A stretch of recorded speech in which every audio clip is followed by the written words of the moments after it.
Hi, guys. Good evening. Sunday night. What a Yeah, good week. Yeah, David? very good week. Like we went down the yellow brick road, so to speak, and yeah, we found some cool stuff. Very Some cool. cool stuff. Yeah, it's been a good one. And what a variety. Yeah, it's been one of those weeks where we found kind of a little bit of everything and didn't really mean to create a themed sale. Right. We are calling tonight Welcome to Oz because it's just magical. Welcome, Woohoo! guys. Welcome in. It is great to see a lot of our regulars already in the house. Hi. Hello, hello. Welcome, friends. It is our regular Sunday night sale, the Coleman Collective. I am Sarah, the Traveling Button. This is hubby Junk Drunk Mantiques. Yeah. And together we make up the Coleman Collective. We are a married team of pickers that do this full time. And then weekly, we bring you our fresh finds Sunday nights at 8 p.m. Eastern and also Wednesday nights at 8 p.m. Eastern. So thank you guys for being here. If you are new and you're a lurker, please pop out and say hi. We want to welcome you. Our chat is full of friendly, lovely people we've known for quite some time now. Yeah. And definitely pop out, say hi, become a part of our chat family, and welcome in. Thank you so much for being here. As you're coming in, friends, per usual, we are trying to get to 100 thumbs up on the broadcast. So Yes. you could throw those thumbs up, down. That would be much appreciated. Trying to get to 100 thumbsies, upsies tonight. Hello, there's Lamb Chop. Yeah, she's chilling out right next to me. She's like, I'm all about this Wizard of Oz stuff. Oh, Huh. yeah. Yeah. She's afraid of the tornadoes and the Wicked Witch, but she said she definitely loves Dorothy. She thought if she went to the Wizard of Oz, maybe she'd get some teeth, but I was like, sweetie, no. Oh, she wanted to ask the wizard for some teeth. Just right Oh, here, right here. oh. So I'm sorry, cute. no teeth for you. Oh, sorry, Lammy. Welcome in, friends. It is great to see everybody tonight. Who has seen the previews for tonight? How many of you guys in the chat saw the previews? Woohoo! No, right? So exciting, right? Oh my gosh. Well, I was talking to you guys about getting into that score of vintage Wizard of Oz books from the early 1900s. We figured out that 6 of them are first edition, 5 of them are early 1900s still and very valuable. So we are super excited. Okay, you saw them. Okay, good. I know. I was so excited, you guys. I mean, we paid up a little for them, but I mean, to be able to find 11 at one time, that like never has happened in the history of pickerdom for us anyway. I'm sure someone else has, but we have not experienced that, and it was super exciting. So yes, okay, you guys did see the previews. Cool. Thank you so much. Well, we're going to do all the books tonight. And we will be doing them based on first edition or not first edition. Hi, Jem. Hi, friends. And I'm very excited about that. And then we got into such a cool a vintage crafters home, and she did butterfly taxidermy. So I have some really cool, butterfly taxidermy pieces tonight. David has some amazing pottery finds. Pottery, 80s, like cool stuff, retro stuff, some Mantiques, some really cool little figurines, and some antique advertisement bottles that we're going to go over the labels. One is pretty crazy. I think Lisa will be excited about that one. So. Oh, nice. We'll talk about it. Oh my gosh, guys. Well, welcome in. Thank you for being here and spending your Sunday night supporting small business. Again, remember to throw that thumbs up and subscribe to Junk Drunk Mantiques and the Traveling Button. If you haven't, it's free. Yes, so thank you guys for all the love. I am going to scroll up here, and I see my mod squad all up in here with the wrenches. Love you guys. Hey, Lisa, how's it going? She is our official bid ender tonight. Everything is auction style. I know this last Wednesday we had an absolute blast, you guys. If you missed the quick claim quiz show fun, we just had such a good time. It was nice. We all just enjoyed ourselves, and It was an awesome sale and so much fun. So we will be doing that again soon. This coming Wednesday, though, I did want to remind you that we are going to have Rochelle from Uniquely Rochelle on with us. And she is wonderful. If you are not familiar with her, definitely subscribe to Uniquely Rochelle's channel. She'll be our guest this Wednesday, and we are going to all bring some fun mid-century and antique finds. So definitely join us for that. And then please make sure, guys, as you are coming into the chat, make sure that you're in what's called all messages, or it may display as live chat to you. If you're in what's called top chat, your bids can be filtered if you're wanting to bid this evening. If you're not bidding this evening, you're just hanging out, don't worry about it. All right. So we don't do any just in case bids. I know some resellers do. We do not. So just whole dollar increment bids are great. We do have all sales are final. Everything's sold in as is condition because it's all vintage. So thank you guys. We appreciate you. If you are new, what we need from you tonight is your real name, your shipping address so we can get you your cool stuff, and the best email to invoice you. So if you have a PayPal email, great. If you don't have PayPal, you can pay with any major credit card. You do not have to have a PayPal account. We just get paid through PayPal. So that's pretty much it. We do have a merch store and an eBay shop. And Lamb Chop endorses both of them, apparently. And you can find them through the description of this video. Both of those links are there. And thank you, Lisa, for dropping those at the top of the chat, as well as all the other info. If you have not hit that thumbs up, there's 53 people already in the house. So if you would hit that thumbs up, every little bit helps. And thank you, Lisa, again.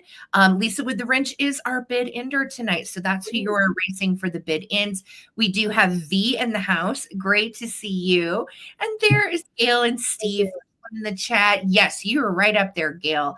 Absolutely. Karen and Curtis are still in Canada skiing up the slopes like the little snow bunnies they are. I hope you guys are having fun, Karen. Miss ya, and thank you for being here. Yes. Hey, Brian, how's it going? Good to see you, as well as my girl, Wildflower, wrench holder, reporting for duty. I love you, Wildflower. You're such a nerd. You make me happy. And she knows I mean that with literally all the love. We're close, so I can say that to her. Yes, we are both big nerds, and we acknowledge that, right, Aim? Yeah. All right. Red Spotty Mushroom, hello. Looks like some real goodness of items tonight. Thanks, girl. We are excited. It's been a good week. What can I say? So hello. Welcome in. Thank you guys all for being here. There is another wrench holder friend of ours. Hi, Victoria. How are you tonight? One of our mods in KC. Hello, love. Good to see you. All right. Scrolling down. Let's see here. Lisa, tell everybody hi. David's playing dogs momentarily. Hi, Sarah Lee Coleman. How are you? Hope you are well.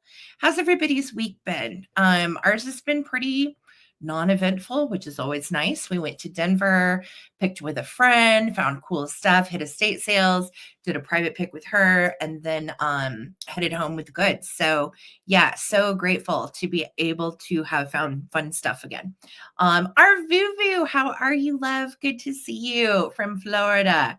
Well, she's originally an Aussie living in Florida. So our Vuvu, thank you for being here. And tell Miff, if she's still on her Japanese cruise, to have a blast and that we miss her, and to come home soon, Wednesday and Sunday nights.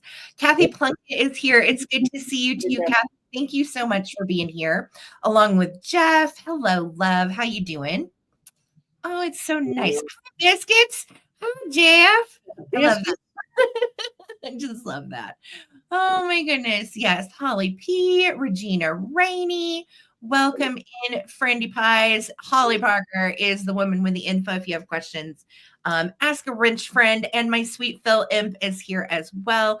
These girls with the wrenches are so helpful, and I could not do them without you guys. So thank you for always being here for David and I. It means a lot. Sharon Spencer, good evening. Good evening to you, my dear. Hello. Lisa Troutner, howdy do. Yeah. Phil is another one of our cheerleaders from Down Under. Great to have you with us. And that is such a good reminder, Miss Parker. Let's get the Colemans to 100 likes. Please help out the channel by hitting that thumbs up and subscribe. It's free. It's free. Well, I'm so glad you did see the previews. Hi, Laza. How's it going, honey? Good to see you. There's B. Castro with us. And Carrie Wood. Hi, how are you guys? How was your week? Wordsmith said, hi, we're wrapped up in the third act of a thriller. Be there soon. Enjoy your thriller. No worries. Well, love to you and Evelyn tonight. Nice to see you all. And of course, there is Jim. Howdy do, friend. Great to see you. And Mary. There's Tesla in the house. Oh, all of our regulars. Thank you guys for being here. Hi, Susan Lee. How have you been? Susan? You're having a good week, my dear. Lisa is asking, do we have a dark arts bowl? We have a bowl made of something a little dark we'll talk about. And we do have dark arts medicine. So yes, Lisa, we have you covered. Just if to those of you that might be new, so we have a running joke. We had an Ellie Smith bowl that was black, and David was being silly and saying, you know, it's a great bowl for your dark arts, and we've never let him live it down. No. So but it was true with our chat, and we have just shared it with you. So you don't think we're weirdos doing anything with vintage bowls. We're not. It's a joke. Not anything weird. Hi, Brad Holland. How are you, my dear? Great to see you in the house. Thank you guys for being here. Yes, throw that thumbs up when you come in. Much appreciated. Trina and Wayne, how are you guys? Hope y'all have had a good week. There is Ginger. My name comes from an Oz book. Ginger was the female Munchkin army leader. How cool. I did not know that, Ginger. Okay, that's amazing. Very cool. Very cool. So, namesake books in the house tonight. How fun is that? Gail said, I bought Rochelle's old curtains. She wasn't even selling them on a sale. I just happened to spot them in her house. And that ranks right up there with Sarah taking stuff off the walls at estate sales. That's right. That's right. That's the way you do it. That's the way to do it. Heck yeah. Well, is slowly unpacking and decorating and all of that. So I'm glad you got to score those from her, Gail. That's awesome. Yeah, that's great. Yay. Yay. All right. Scrolling down, fam. Bear with me. There's our girl, Trippy. How you doing, Elizabeth? It's nice to see you tonight. Let's see. Aw. And me. Hey, girl. Hey. Thank you for being here. Awesome. Elaine Linney, welcome in, my dear. Good to see you as well. Okay, we're scrolling down. Yes, a lot of us are dachshund moms in this chat. We've found out. Yes. If you have a doxie, holla. We have two. And once you have one, they're like Cracker Jacks. You can't stop. Yeah. Which is why you don't really see us bring very many dachshund figurines, because usually when we find them, we keep them. So True story. True story. All right, scrolling down. Trina, funniest story ever. So my friend Caitlin had some nut cups, no life, vintage ones, really cute ones from the 50s. And they're new old stock. They're not tonight, but I do have Trina Hanson's nut cups coming. I think they're coming Wednesday. Yeah. You just wait, Trina. We're going to do them up. Helen, what's up, girlie? So good to see you in the house. Thanks for being here. I think I finally got to the bottom, and if I missed you on saying hi, it is not on purpose. So welcome in, you guys. Thank you so much. I am so sorry. I think somebody lost a pet. I must have missed it up above. Tesla's mom. Tesla's mom. Oh, Tesla, I'm sorry for your mama. Sorry, yeah, that's heavy. But know that our chat is a bunch of like furry animal loving people, cats, dogs, all that good stuff. So you're in good company, and big hugs from us to her. That's rough. Yeah. Lisa thinks that the nut cups, butt cups will go well with the dark arts bowl. Well, of course, you can do anything you want with that dark arts bowl. So yeah. Oh, shucky darns. Susan Lee, that's awful. I'm so sorry, honey. Yeah, I'm sorry. Yeah, I know. We've been through it too, and there's nothing any worse, in my opinion. So yeah. I'd rather have be in the hospital with an arm falling off than lose a dog. So yeah. Okay, we're not going to talk about that. Oh, I'm going to cry right now. We're going to play Wizard of Oz. Okay. So again, tonight's all auction style. If you joined us Wednesday, remember anything that you might have purchased Wednesday will actually go ahead and combine with anything you might purchase tonight. So pretty cool, right? Invoices will go out tomorrow. And then remember, again, Wednesday night, we'll have Rochelle here with us. So Yeah, okay. Wildflower, we're not gonna cry about this. No, we're not. I know. Right up. Wildflower and I have cried together over dog things too many times. Yes. Nut caps and dark balls staple in my house. Well, Trina, you're at the right show, baby. It's good to see all of you guys again. If you're just getting in, welcome. We have a lot to get to tonight. Super fun finds. We have a lot of jewelry as well. Again, books and kitschy things and pottery. Really unique, fun finds tonight. I have a super rare Kitsch piece I've never seen before and probably will never see again. So, yes, thank you, Holly Parker. Great reminder. Our goal tonight is 100 likes on the stream. If you would please help us out, hit that thumbs up and subscribe. And Tesla said, here for ducky, towel, and blanket. Oh, that blanket is gorgeous too, Tesla. I know. It's so good. You're showing the blanket down here. Yes. I'm going to have David show the blanket tonight because it's a big one. And, oh, God, it's so good. Anyway. All right, you guys, if anybody has any questions, please feel free to ask somebody with a wrench. Happy to help you. And even somebody that doesn't have a wrench, everybody in our chat knows the deal. So welcome, newbies. If you are here, we love you and appreciate you. And that being said, let's see. I think we went over everything. We ship from Colorado. Everything's combined on one invoice because we're a married couple. Yep, and we'll do that tomorrow. Yeah. Yep. All right, guys. David, do you want to get us rolling? Yeah, I'm like geared up. My hydraulics and my chair is working. You've had your Street Fighter energy drink. You're you're ready. All right. Choose your player. Okay, here we go. Laura, how's it going? Good to see you guys. Hello. David's already ready. All right, let me off in here, boo-boo. Let me get you in the spot. There we go. All right. Let's start with cooking. So I totally popped out of the shelf. I saw this design and I just instantly was like, we have to have that. Picked it up and it's a nice weighted base. So you have that like really thick weight. So that way it totally gets you that impact on that connection onto the fire. And it's nice and heavy, made with stainless steel. And by a company in the Swiss. So like it's got NSN there. Actually, I think that's upside down. Yes. And then you see Swiss made. And there's a couple other makers that made the same kind, not the same design, but the same kind of style with that really retro design in stainless steel pots. But this one is the NSN, and on it says 8-18. And it is in really nice condition for its age. I will say it's from the 70s. And the only issue right here, you've got on the lid where it probably sat on the burner or something like that. It's still completely intact and connected. And you can use it. And it really, I didn't notice until I got them home. So I don't know. That's so true. I didn't even think about that.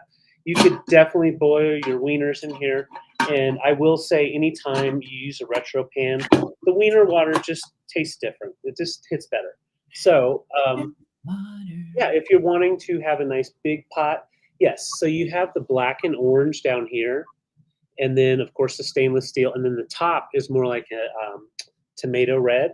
So you have the red and then the orange combined to give it that design. And then they had, of course, other size pots. They had different kind of designs. But I love this one with that circle right in the middle. It kind of reminds me of Instagram logo back in the beginning. Yeah, crawfish. But yeah, do a crab boil. Yeah, totally. You're right, Tesla. And this is a really good deal. I want to show on the lid. You've got just some scratching. If it'll focus. Just the wear on the steel, which is not going to focus. There we go. Just wear, but really no dings. So it's nice. There's one right here. And then right all through here, this has not been polished up. You could definitely polish it up because it is stainless steel. But yeah, it's in really nice condition. And when we look online, this is a really good price. So half the price. And yes, Wiener H2O for sure. They're kind of the same scarcity as like a Catherine Holm piece. as far as Kitchenalia. Very hard to come by. We actually found this up in Denver. Yes. It's like an orange on the pattern on the bottom, and then the top is like a tomatoey red, which it could read orange or it could read red depending on, And the lid is for sure like a red on them, so it's not copper. Try to block some of the sun and see if that helps. Yeah, it's not really want to pop in right.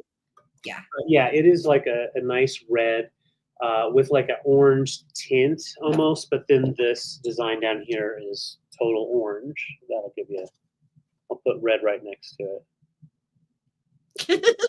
Yeah, I've had a boiled wiener in my life. I have always either had them grilled. Oh no, that's not true. Anytime we went to remember when Goodwill used to have hot dogs?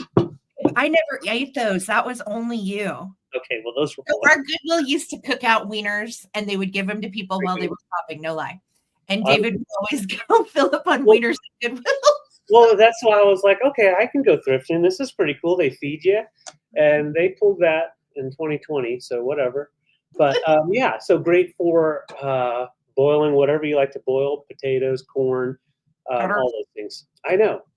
It is 6 by 9, so 9-inch diameter, and sits 6 inches tall.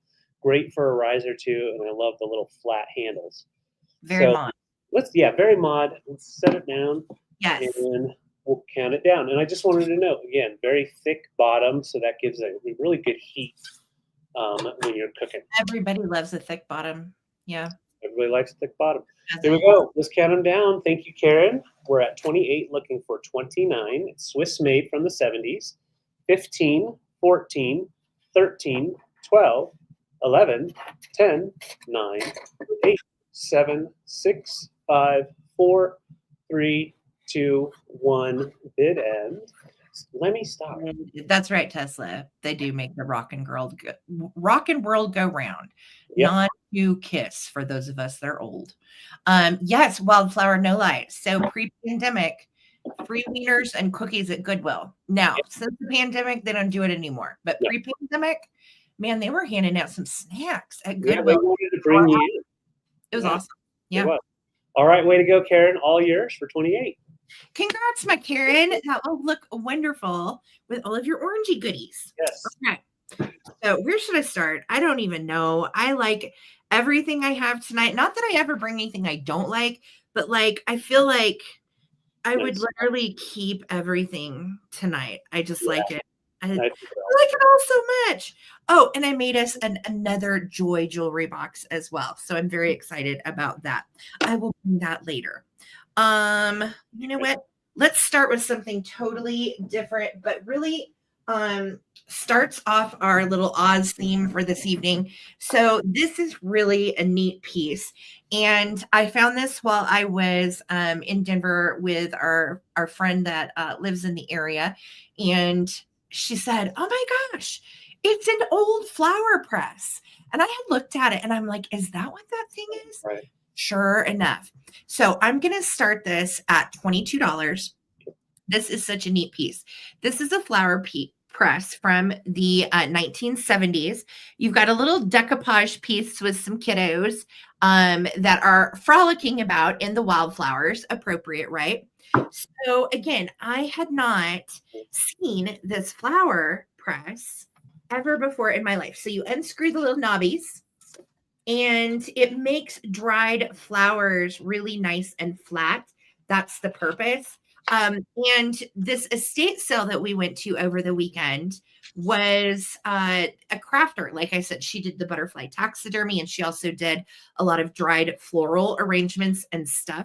And this is how you would do that. You would press them. Hold on, I'm trying to get all the little knobs screwed off. So you would press them down in between these little layers of cardboard. There's usually 7 or more to the layers. I know, isn't it so cool? I was thrilled to pieces to find this. And Caitlin was like, that's exactly what that was. Well, then, so I get it home. I didn't unscrew it while we were there. So here it is unscrewed. You take this top piece of wood off. Very carefully. Bear with me. You're right, Victoria. And inside were all these little pieces of paper, but wait, there were actually dried flowers in here too. And I was like, this is the coolest thing I've ever seen. I love it. So not only will you be able to make your own dried flowers with this flower press, but you then have some dried flowers already in there. Isn't that so I thought there was only one. I didn't know there were more than one. No, there are multiples, you guys. There's this one's a calla lily, which is so cool. And then this one is like a little daisy. It's yellow, and they're all just like perfect. Wait till you see this really cool leaf. Yeah, flowers included. Isn't that neat? Oh, yeah, absolutely. I'm including everything as it was found. And then, of course, here's the little pieces of paper where you can tell some of their dye have bled out. Dried banana peel, Gail, girl, do it up. Do whatever brings you joy.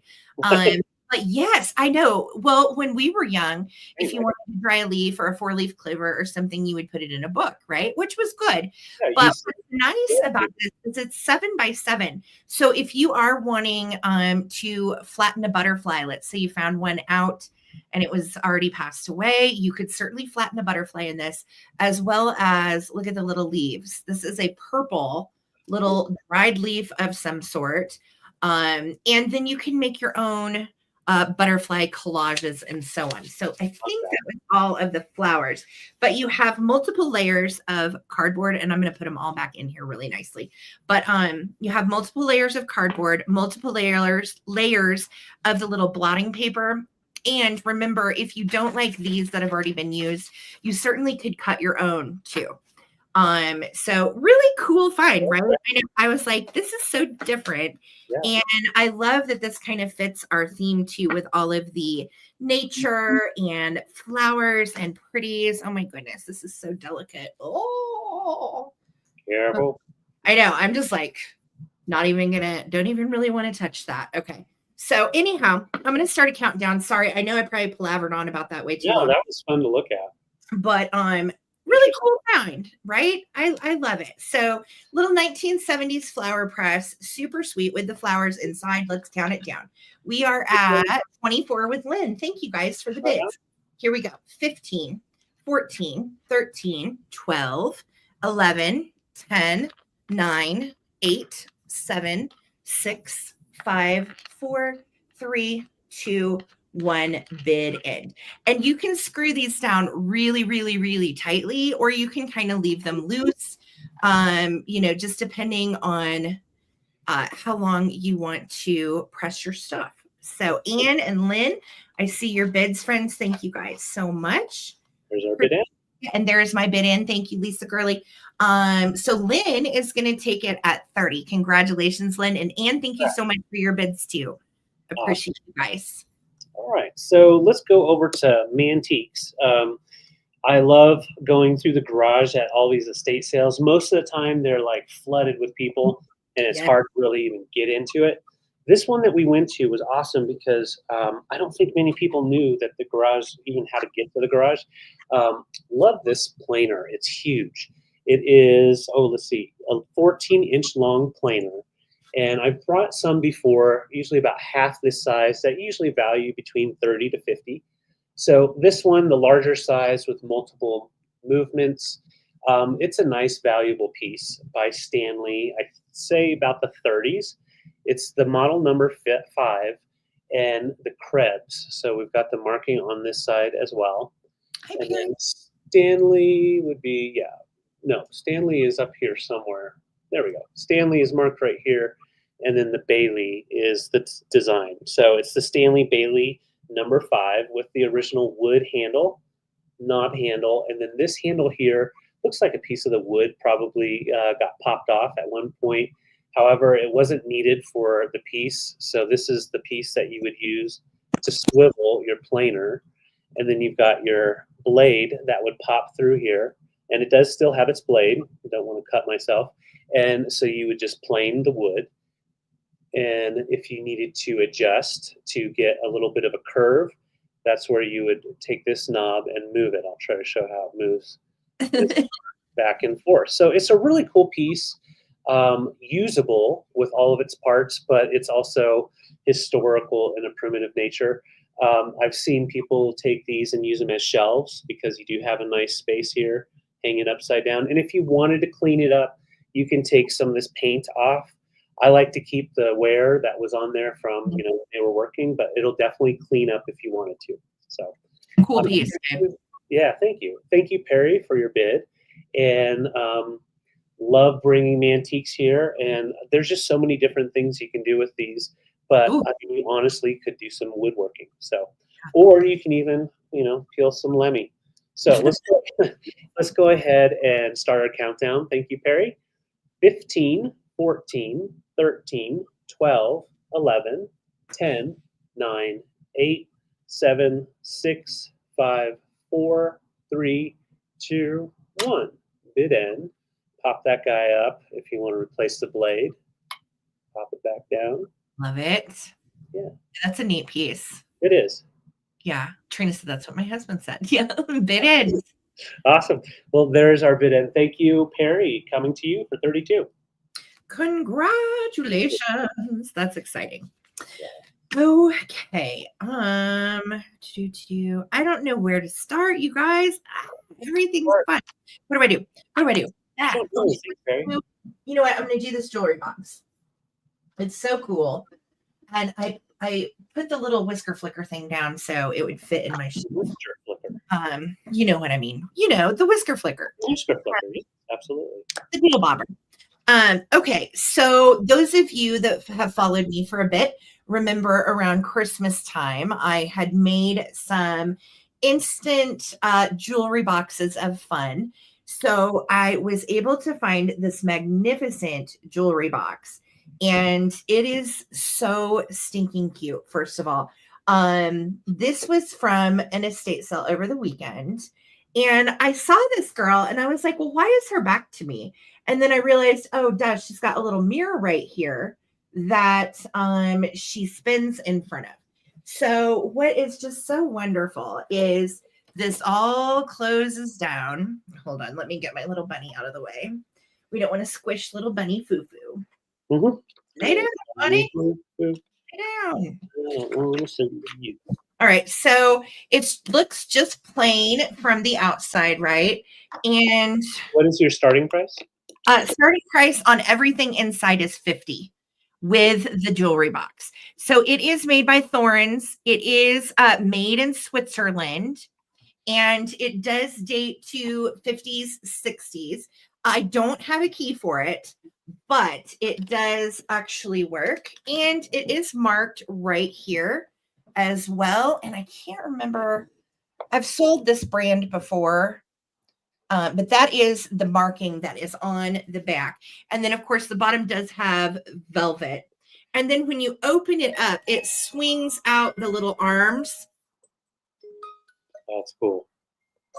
And she is just so quaint and precious. She still works. She is, like I said, mid-century. And the song, it just says is ballerina. So I don't know what the song is. If you know the song, let me know. Inside this, oh my gosh, this is all stuff I found at the same estate sale as the jewelry box. So look at this. This is a brooch. It is a vintage chenille 1940s stockinette face with millinery flowers, little chenille legs, and she's sitting in a basket. Made in Japan, and look, has the original pin on here. The quaintest, cutest. I just love any of these little chenille ladies. Anything with a stockinette face, I am just cuckoo for. So I bought her, and I thought, you know what? I want her to stay with her original jewelry box because I'm weird like that. Then inside, I have 2 pairs of lucite earrings. And they do glow, by the way, and they are clip-ons. But I will tell you, these could very, very easily be adapted into pierced posts. All you have to do is hit a craft store like Michael's, Hobby Lobby, whatever, and you can find pierced posts. You just take with pliers, literally just rip the back of the earring off, glue a post to it, and then you have the lucites ready to go if you have pierced ears. So there's the heart pair, which are pink glitter. and they have like a little seashell inside. Is that totally 50s or what? Love that. 50s and 60s. And then you have another little pair in here that are green glitter, and they have also seashells inside. Then I am including this adorable little, this is a little turtle pin, and he has red eyes, cute as he could be. You're also getting a Hagen Rineker miniature rabbit for spring. He can fit in there. I had him sitting up. Perfect for your miniature displays. There's some original little pearly pins also that came inside the box. You're going to get 2 vintage hankies and a Joseph original figurine. So all of that for 50. It's a fun bundle. I enjoy making these. Look how precious this hanky is. And it has its original tag on it. 35 cents originally. The box is blue. It's kind of like a slate. You can see it kind of matches this satin. It's like a slate blue. It looks kind of gray, but it's not. It's really more blue. Right. And then this little hanky, absolutely darling, you're going to get as well. Pretty roses and kind of purples and blue. And then you're also getting this little fuchsia one. Because I think hankies in the jewelry boxes just look so sweet, especially if you left it open like this and just wanted to leave the hankies in the bottom, and you could put your jewelry on top of the hankies if you prefer. It is all nice and velvet on the inside. It's a little dingy from age, but it's all there. It's all nice. And I love that our little ballerina actually does her thing. Yeah, kind of, you can see this is the color. I mean, yeah, it's definitely a bluish slate, bluish. Yeah, hopefully that shows probably right from that angle, probably shows the best color to my ability.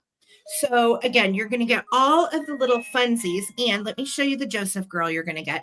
She is from May, which is coming up, and she has a little emerald flower for May, and she is darling. There's some sticker stuff on the back of her that I forgot to get off, but she is Joseph Originals from the 60s, and she is a May birthday. So we have her sitting inside, and then the little hankies. We have the Hagen Rineker rabbit, 2 pairs of lucite earrings, a turtle pin, and our chenille Japanese little lady, plus a little periwinkle blue, kind of matches it, has a little spot right there. But the cutest little periwinkle flower is coming as well because it matches the box. That is awesome. Yes, all of that together in a fun bundle for $50. That is actually less than if I sold everything separately, clearly. The music box is worth about $40 to $45. So really, that is quite a great deal. You do have a little bit of rubbing right here from the box on the inside, and that is just a little rub on the satin. That is the lining. But again, working, gorgeous, beautiful set, and you are going to get everything that comes inside for $50. So even if you're a reseller and you just want to resell some of this stuff, doesn't hurt my feelings at all. Hagen Rineker brooches, earrings, multiple brooches. This little brooch alone goes for $45 on eBay. I'm not kidding. These are very, very, very collectible. So, okay, $50 goodie box going once, goodie going twice. A little bit. Fun. All right. Thank you guys. That was a fun, it is box of bits. And a good value. Yes. Right on. And of course, you can always claim through the sale. But yeah, let's go on to a totally different round here. We have 1960s. So from 1966. Oh, JG, thank you so much. That's so kind of you for the super sticker. Thank you. We have a complete in its original package by Whitman, 1966 Superman card game. It's the 45 card deck, and all of the cards are included, as well as the rules. So this the last one sold on eBay in not as good condition for $50. So I thought I'd bring it here for 38 because I know we've got a lot of people that really like to collect games. This is one of those card games that you'd want to probably not let the kiddos play with. You would want to just have in your collection. This is pre, Superman the movies coming out. We've got the 45 card deck, and it is dated down here, 1966. And let's see, think, yeah, okay. And then the other side is just a standard like card design. And then here are the rules. So shuffle the cards and deal one at a time until all the cards have been distributed. Player will not all have the same number of cards. Each player arranges his hand, lays down any pairs he wants to be dealt. Basically, I think it's kind of like is it like Crazy Eights type of thing? Something like that. But anyways, all of the cards have their own little person on there. So you've got the housewife, you've got the cleaning woman, Oh, the cleaning woman looks the happy. beautician. I like her hairband. Yeah, we got the actress, Yes. the Lois Lane, of course. Hi, Jacqueline. We got a Noyce. Hey, Jacqueline. A robber. Of course, we have to have someone bad. A couple of robbers. Oh, there's another beautician. Perry White. Oh, she's upside down. Hey, Tiffany. It's good to see you. I just saw you a couple hours ago. Oh, there's a newsboy that gets saved by Superman, and then Dorothy White or Housewife. Butcher, the Butcher. I'm trying to find Superman. Another Lois Lane. He's at the end. Superman is at the very end. Okay, we're going to jump to the end of the game. He's kind of like the Crazy Eights or whatever. Yeah. Yeah. And there's Superman back here. Not Christopher Reeves, priest Christopher Reeves, which is awesome. Very collectible. Like I said, about $50 to $70 for collectors. I thought I'd offer it here at 38. If no interest, that's totally cool. We could bring it back for the recap, and then we'll throw them on eBay. Some of these old card games. Is this one Whitman, babe? This is Whitman with its original Whitman. With its original Whitman case. When you're at estate sales, pick these up. Some of them are just crazy valuable. Yes, and just make sure you count the cards, and most of them will say how many cards are in the deck. So this one is a 45 card deck, sorry. And yeah, really nice condition. I don't think they've been played with too much. So great for the collector for sure. Yeah, great dad cards. Absolutely. Totally. Yeah. Absolutely. Yeah. So I think it's like Crazy Eights. I'm pretty sure. Yeah, it's something like Crazy Eights. Yeah. There we go. So I will bring it back for the recap. Thanks, guys. Okay, I am going to start first with a piece of butterfly taxidermy. Such a gorgeous piece. And again, this estate sale was really fun because you could tell that she had made all of these herself versus, bought them in a store or what have you. All made in the 70s. And this first one, I am starting at 30. It is in a vintage brass and glass little cloche style box with all of these wonderful little panels and angles to see everything all the way around. This particular butterfly is called an Eastern Tiger Swallowtail, and it's a large piece. I love how she put the little dried flowers inside, and then all of the little weeds and so on, and then some moss as well. These were all of her pieces were sweetly done. And you could tell she had multiple different crafty outlets, but she loved to do her dried flower pieces and butterflies, and there were quite a few of them. Hi, Clean Look.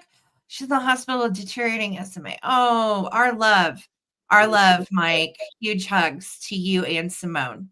Yes, our love. Thank you for letting us know. Yes, thank you. So in this particular estate sale, we had fun just kind of looking around at all of her neat crafty stuff, and all of it was old. So such a pretty piece. And we will ship it, of course, with love. We have shipped these taxidermy butterfly pieces before. This one also is neat because you can open it. Hold on. And actually look at the butterfly like 3D if you want to. So it's very delicate, and the little latch Not at all. Wonky, but it has that wire that slides down in there. And really a pretty piece for 30. Again, large butterfly. You can see her wingspan is almost like 6 inches. So nice, pardon me, I'll get a cough drop. Yeah. Nice eastern tiger swallowtail. And these are actually butterflies that are native to the United States versus a lot of them that come from Indonesia and Malaysia and so on. These are usually found east of the Mississippi, which is why they're called the eastern swallowtail. So really beautiful little piece, vintage, lovely, found in an estate home of a crafter that did these herself. So love knowing the provenance too of where things come from. I think that's what's so neat about the estate sales. So For sure. Lynn, I see your bid at 30. Thank you so much. And we are going to start a countdown. And Mike, please send our love to Simone. Here we go. 15, 14, 13, 12, 11, 10, 9, 8, 7, 6, 5, 4, 3, 2, 1. Bid end. Even looking down at it through the top, it's really beautiful. Yeah. So such a nice piece. Thank you so much, Lynn, for your bid of 30. It was really cool just to get to see how a lot of these are done as well. I have another piece coming, and David has one too. So thank you so much, Lynn. Congratulations. It is really beautiful. Congrats. All right. So I know that we were talking earlier on about some different types of bowls. Well, I have a bowl here that is really epic. It's from Brazil. It's a Brazilian piece, and it is considered folk art, handcrafted, and it's actually made out of bloodwood. So the actual wood is called bloodwood. So you have kind of like that reddish tone, and then nice, like a dry, light, almost a teak tone, mixed all the way around, very free form, and then you've got that nice flat bottom. So it just sits there. Now, I would say, this is one that you could just. Oh, am I frozen up? No, just a little bit, but you're okay, babe. Okay, my end it was frozen for a second. But yeah, it's definitely one that you can just display by itself. But yeah, definitely put some fruit in there. It'll hold them, and would definitely look great. Oh, that's so cool, Mike. Hey, Sims, good to see you. Love you, Simone. Get well soon, honey. Yes, Susan Lee, it does look like an ancient pelvis. It really, it could have, yeah. It's a really nice piece. Love the wood that they use, and it's particularly found in Brazil. So that bloodwood bowl is perfect for your arts, crafts, your other magical things you do. Yeah. But yeah, I'm just show you how it sits. Like it's a bowl, but it's abstract like art, made out of a solid piece of wood, kind of like a burl. And these don't come very cheap. So they're usually, 70, 80. It's a really good price on this one, and nice and clean. There's no scratching on the wood, which is excellent. Beautiful. Oh, well, cool. That's Your awesome. Cheerios would fall through, Gail. Yeah, I would not. You don't want to milk this one up or anything. No, your pasta noodles will just kind of come through here. But I mean, I don't have any fruit with me. I should have grabbed some bananas, but there you go. There's like, imagine a bunch of lemons in there. It would look beautiful. Honestly, what I would display it with, aside from our little Lemmy, who is precious, right? But I would put this with some pottery and a piece of glass, and even maybe lay like a bundle of sage or something in it. It's Oh, I just like natural and pretty. I had never heard of bloodwood. Where is bloodwood, David? Did you? It's from Brazil. It's naturally grows in Brazil. So that's why these bowls come from that area. But yeah, like what Sarah was One of the saying. bowls is heart-shaped. Oh, good eye, Debbie. Let me see. Do we see a heart? Yeah. Oh, yeah. Look at that. That's so sweet. Yeah. And it's so nice. I didn't polish it up. Didn't feel the need to, but like, okay, thank you, Anne. If Anne, if you end up getting this, I would take just some regular, wood polish stuff, nothing too extreme, and just shine her up a little bit just to help protect it from age. But yeah, it reminds me of burlwood type and some of the teak and monkey pod. But yeah, it's called bloodwood, and it's originally from Brazil. Oh, Gorgeous. and the size is 11 by 8, Mm. um, and then sits up. This edge is right about 4.5 inches tall, so it does sit up nicely. So yeah, I love that heart. That's so cool. All right, let's go ahead and count down. Oh, we're at 42, looking for 43, 15, 14, 13, 12, 11, 10, 9, 8, 7, 6, 5, 4, 3, 2, 1. Looking for 43 or a bid end. Thank you, Susan. You, Susan. Love that. Yeah, so pretty. Um, Wordsmith, I do not. That might be slightly before my time. I do not, but I bet Hmm, somebody else does in the chat. yeah. All All right. right, there's our bid end. Anne, thank you so much. Coming to you. Beautiful bowl. Amazing. Love that. Okay. I am gonna do the coolest little piece of jewelry. This is one of my favorite finds from the week. And this came from a private pick from a friend of mine. And I absolutely love it. And she's been picking items for me for a while now. And then she'll, send me a text, yes or no. Do you like this? And this was when I certainly had to say yes to. So cool. So this is going to start at $48. And I'm going to tell you why. This is a teeny tiny little perfume bottle. And it is made in Austria. It dates to the 50s from everything I read about these. And it is a petite, they call this type of needlepoint petite point. And it is truly the tiniest needlepoint I have ever seen in my life. And whoever did this, kudos to them because they probably are blind at this point or vision impaired. Apologies. Yeah, definitely a tiny needle point. So 2 inches long is the drop on this. And then the width is 1.25 inches. Now, what makes it so special as well, not only the fact that it was made in Austria, late 40s and 50s, the gold gilt on this is in great shape, but this is actually a little glass blown perfume vial. So when you unscrew the little topper, this is the tiniest thing ever. It has its original little doop doop, it's little weensy dabber. So you're out and about, you've had a busy day, you got a little sweaty running errands, and you've got this on, and you just would open it up, dab, you're fresh as a daisy again. And how about that, right? It is the tiniest little bitty thing I've ever seen in my life. Um, yeah, it makes me want to like do an accent. It's tiny, it's petite, and these are actually called petite point glass chatelaine perfume bottles. Yeah. Chatelaine refers to the chains here. And anytime you hear anything with a chatelaine, it will be hanging from chains for functionality. So it is the tiniest thing. And if you look online, these go for 65 and more. So I felt like bringing it at 48. Oh, and I have this little tiny box that it came in. Now, let's talk about the box because I'm pretty confident the box is not original to the piece. But on the inside, it said Erbacher Elfenbein Schnitzerein,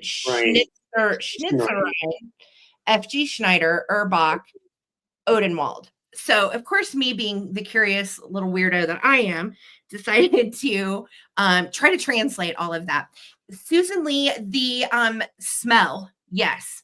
The perfume is gone, but the smell remains. Oh, yes, it does. And like all other perfumes from the era, it has that kind of grandma perfume Avon smell, right?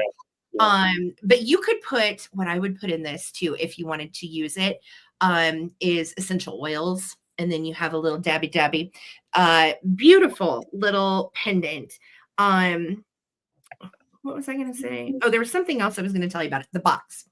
So the box, everything written inside was German, but these little pieces were actually all made in Austria. So I think this may not be the original box, but magically it does fit in the little Well, tiny and box. you never know, it could have been sourced from Austria and sold in Germany too. Absolutely, absolutely. And I did look up the F.G. Schneider name, and Urbach Odenwald basically just means that that was the region in Germany. Urbach was a town in the Odenwald region. So we found that was really more about location than brand or anything. But Right. I know, Lisa, if this is the tiniest little insy wincy thing, I just love it. So cool. I am going to put it on eBay if it doesn't sell here, but I wanted to offer it to you guys first, as usual.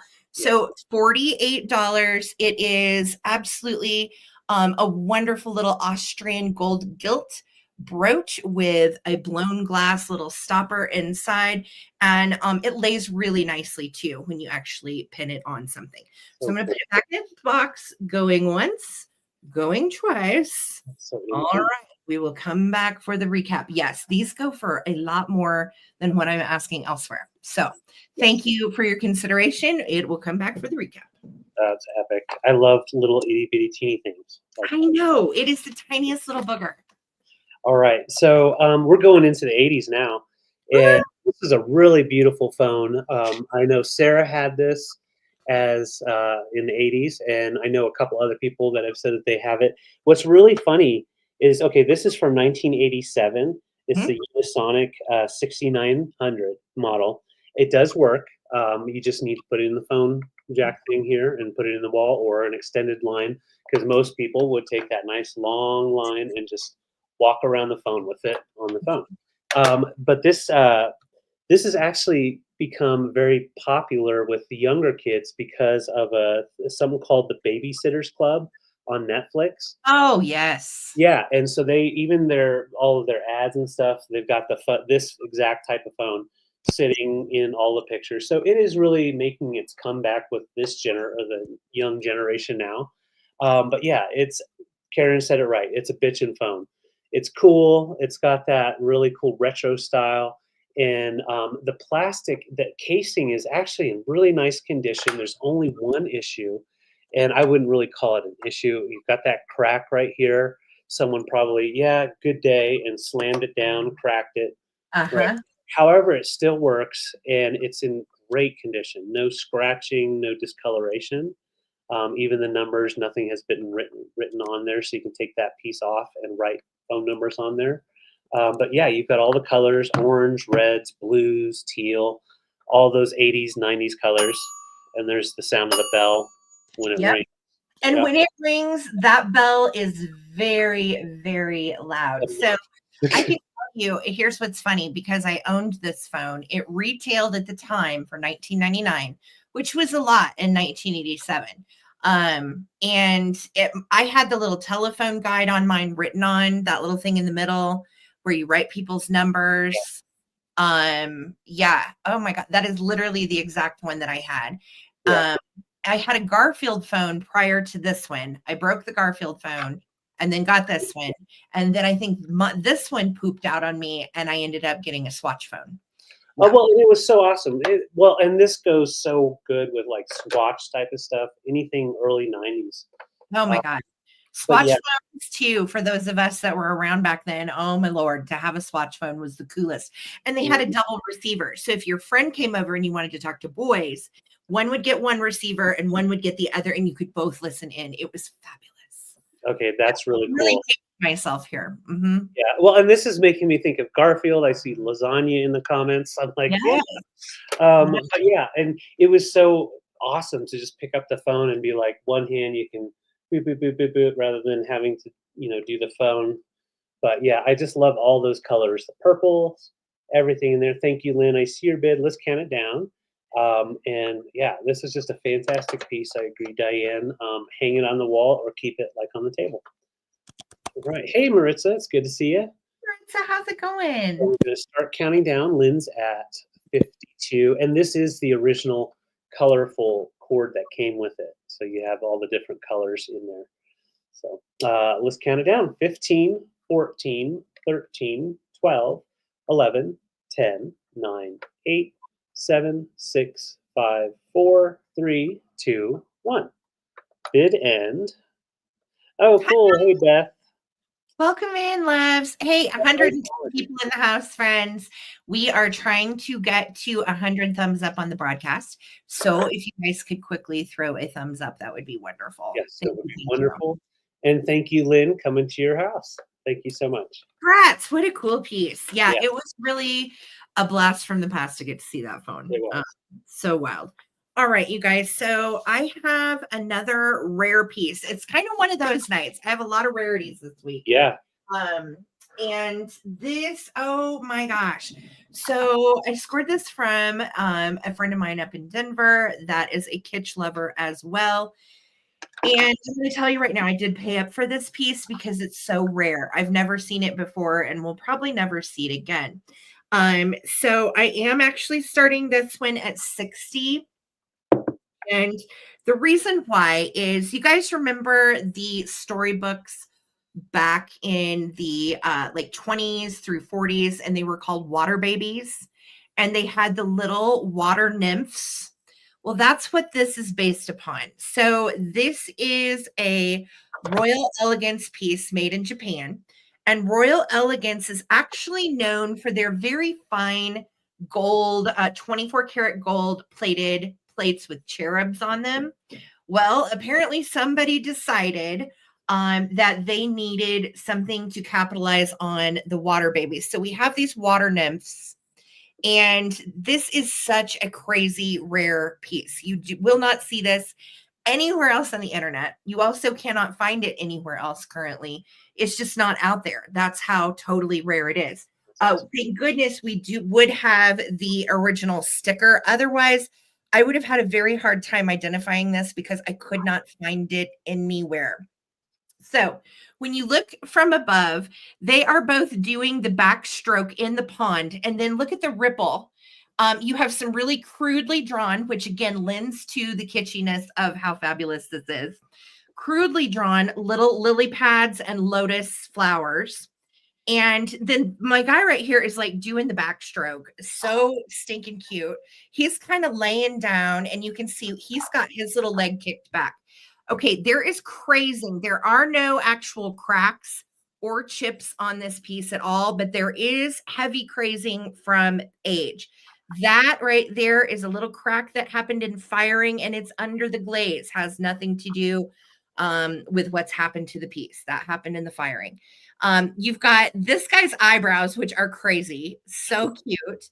And look at the little polka dotted wings. And then they do have little fannies as well.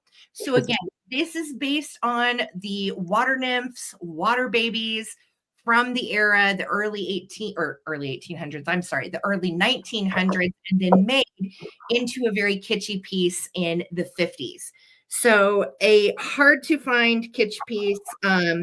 This brand is actually from Ohio originally. Royal Elegance was started and established in Ohio.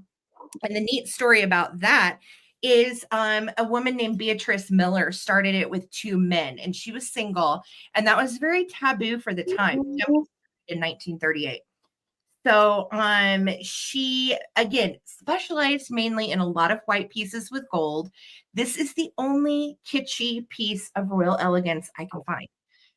So again, stupid rare. That's why I'm asking 60 for it. You will not find this piece anywhere else. And if you're a kitsch collector that loves bugs or water nymphs, again, I would have never in a million years expected to see this. Yes, it would be perfect in a mermaid bathroom. Yes, Water Babies was a really iconic book. And if you look, in fact, I took a picture earlier. If you look up the antique Water Babies book, they look just like this. Oh, yeah. Yeah. Huh. They're little sea nymphs. You can see little winged critters. So $60, any interest? If not, that's okay. It is going to eBay. It is a rare, rare, rare piece of kitsch. Thank you. That is fantastic. Yeah, I didn't realize the water baby thing. Yeah. That's interesting. It's water babies. I've got some folk art from multiple places. So I'm starting these all off at 24. This one here is from Italy. This one here is from Mexico. And then we have this one from New Mexico here in the States. So we'll start with this one. It's a Navajo sand painting. And oops, I've got it actually upside down. It's Navajo sand painting with the custom matting and frame. It does have the backing as well. It's 6x9. And the great part is it does have the original authentication as well as the title of this piece. So this one is Father Sky, Mother Earth. And it shows in here authentic Navajo sand painting. Sand paintings originate from Navajo brailing ceremonies, and yada yada yada. And what's funny is up here it says from Painted Desert, Arizona. So this actually one is from Arizona from 1993. So they got Nice. it dated 1993. Love that. And yeah, nice condition. So you've got Father Sky and then Mother Earth down here, and it's nice and easy to hang. So Beautiful. that was that. Yeah, love the sand art. This one here is from Mexico, and it's that real thick enameled earthenware. So you've got your hangers here. So if you wanted to put a string in there and you can hang it up. Sure. But of course, you can always use it. You've got your signature and everything down here, and that is the Talavera pottery, and it's by Hernandez Pue. Oh, nice. Yeah. And yeah, it's a really nice piece with that. I would say sunflower is what I would call that, but Oh, for sure. love That is a gorgeous sunflower pattern it. Is. and pretty for decor, but also nice for use. Really pretty. Yeah. Yes, it's the book, Kathy. Mm-hmm. Okay. Yeah, that's right. That is so cool. And these are this stuff is really known for how thick it's enameled, so it almost has like a metallic look to it because of how thick that enamel is. And same with over the colors, you can see the texture.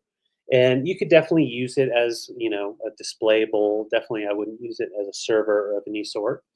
And then this one here is just fantastic. It's signed on the back, Margarita Vietri, and this is made in Margarita, and it or by Margarita. I wrote it down. Margarita Ceramics Company, and they're in the Vitri, Italy area. And it's kind of like that fat lava design style with Mhm. the grit on top. I love that. Yeah, Yeah.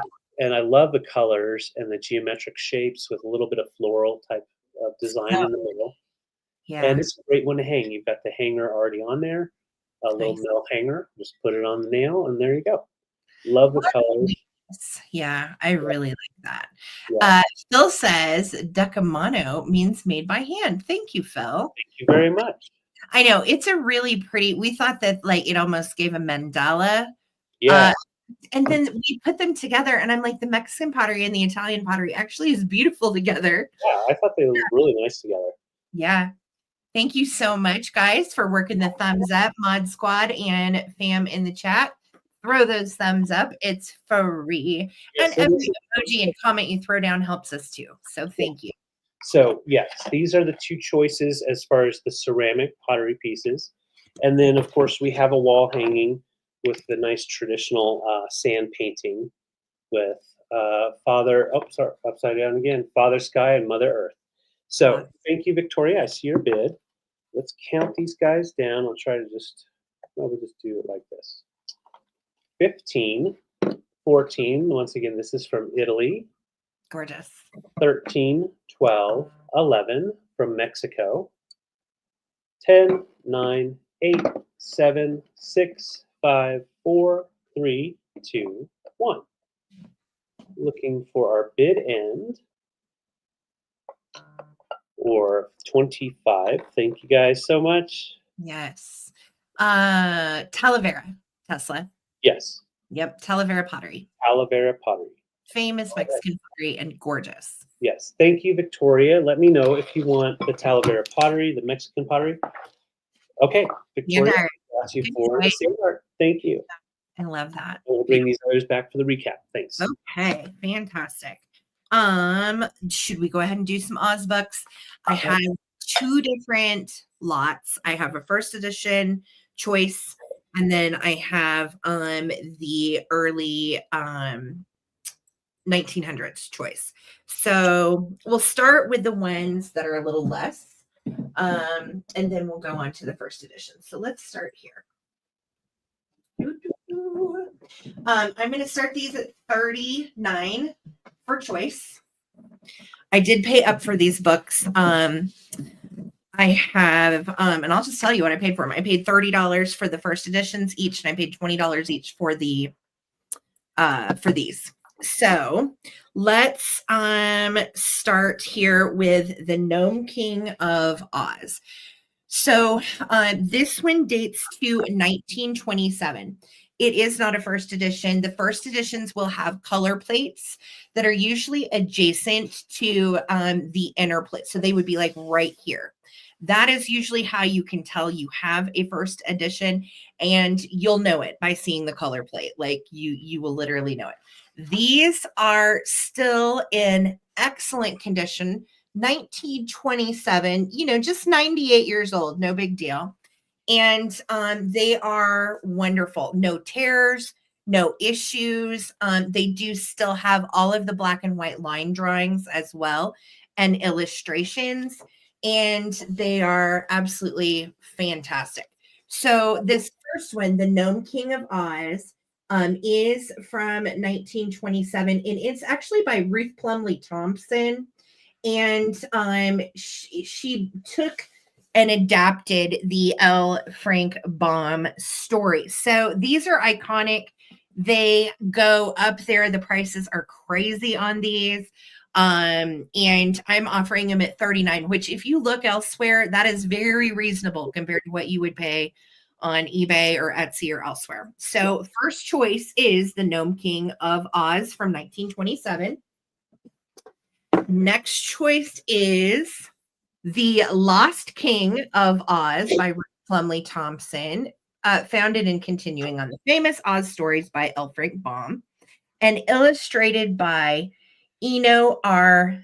Neely, I think is how maybe you pronounce that. I'm not for sure. Again, look, this is an excellent shape. Only a little bit of wear right here. The binding is all still nice. The illustrations, of course, are excellent. Bombay sets out to seek a position as cook. And all of these stories are quite a bit darker than the original Wizard of Oz tale that most of us know with Dorothy and Toto that was adapted into a color movie in, I think it was the 30s, that one was released. These are pre that. So these are the real Oz stories. And there are actually 40 different books in the series. I found out the original is called, I think it's We're Off to See the Wizard, or the Wizard.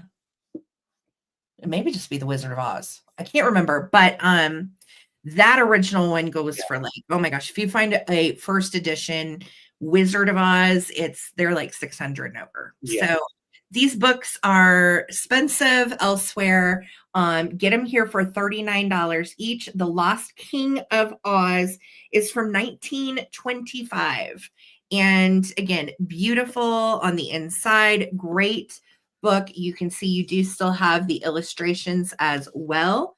And these are in nice shape. Well, and Wizard of Oz is so like out there right now. It's totally in for everybody with yeah. Wicked. Everybody, well, and we haven't seen Wicked yet. We're actually going to watch it soon. Because I think we just got it on Netflix or something. Yeah. But yeah, this stuff is very popular right now. And again, look at the prices this stuff's going for on eBay. It'll blow your mind. So next up is The Giant Horse of Oz from 1928. And the illustrations on this are fantastic. Yeah. Look at this. You've got Jack-o'-lantern, Pumpkinhead Man, and the giant horse, almost like a Trojan horse, right? Right. Really cool. And you can see all of these have the copyright right inside. Tiffany, we should watch it this week. We'll have to watch it's on Peacock. Okay, thanks, Collector. Thank you. Yes, I knew it was something. It's one of the platforms we had it for free, so I was excited about that. But this one has, hold on. Trying to be careful And holding. But again, the illustrations and so on in these are just absolutely spectacular. So this is the giant horse of Oz, and look at it. Look at the side. love I that. love with the tall legs on the horse. All right. Next one is one I had never heard of in all of the Oz books. This was an obscure title to me, and it's Grandpa in Oz. And there he is. And then look at these beauties. They're like little like nymph fairy children. We've got a big rooster. And variable winds and heavy showers crowd Bill Dismally. Scraps and scribbage, sputtered the old soldier. I told you that wizard was a villain. Company, fall out, he commanded gruffly. This the company lost no time in doing. So apparently Grandpa in Oz has some kind of military connotation or something. North's the way we want to go, all the way to the Emerald City. So again, all ties back into elements of Oz, crazy stories that you don't get in the regular Dorothy and Toto book. So You're right. in Oz is next. The last one in this choice and this lot is the Cowardly Lion of Oz. And you can see that we have like a Perrault the clown, early French looking clown with our Cowardly Lion. And the Cowardly Lion of Oz is actually from 1923. So what's neat is we have all of the years consecutively on these. This is 23. Grandpa in Oz is 1924. And then the 1925 is The Lost King.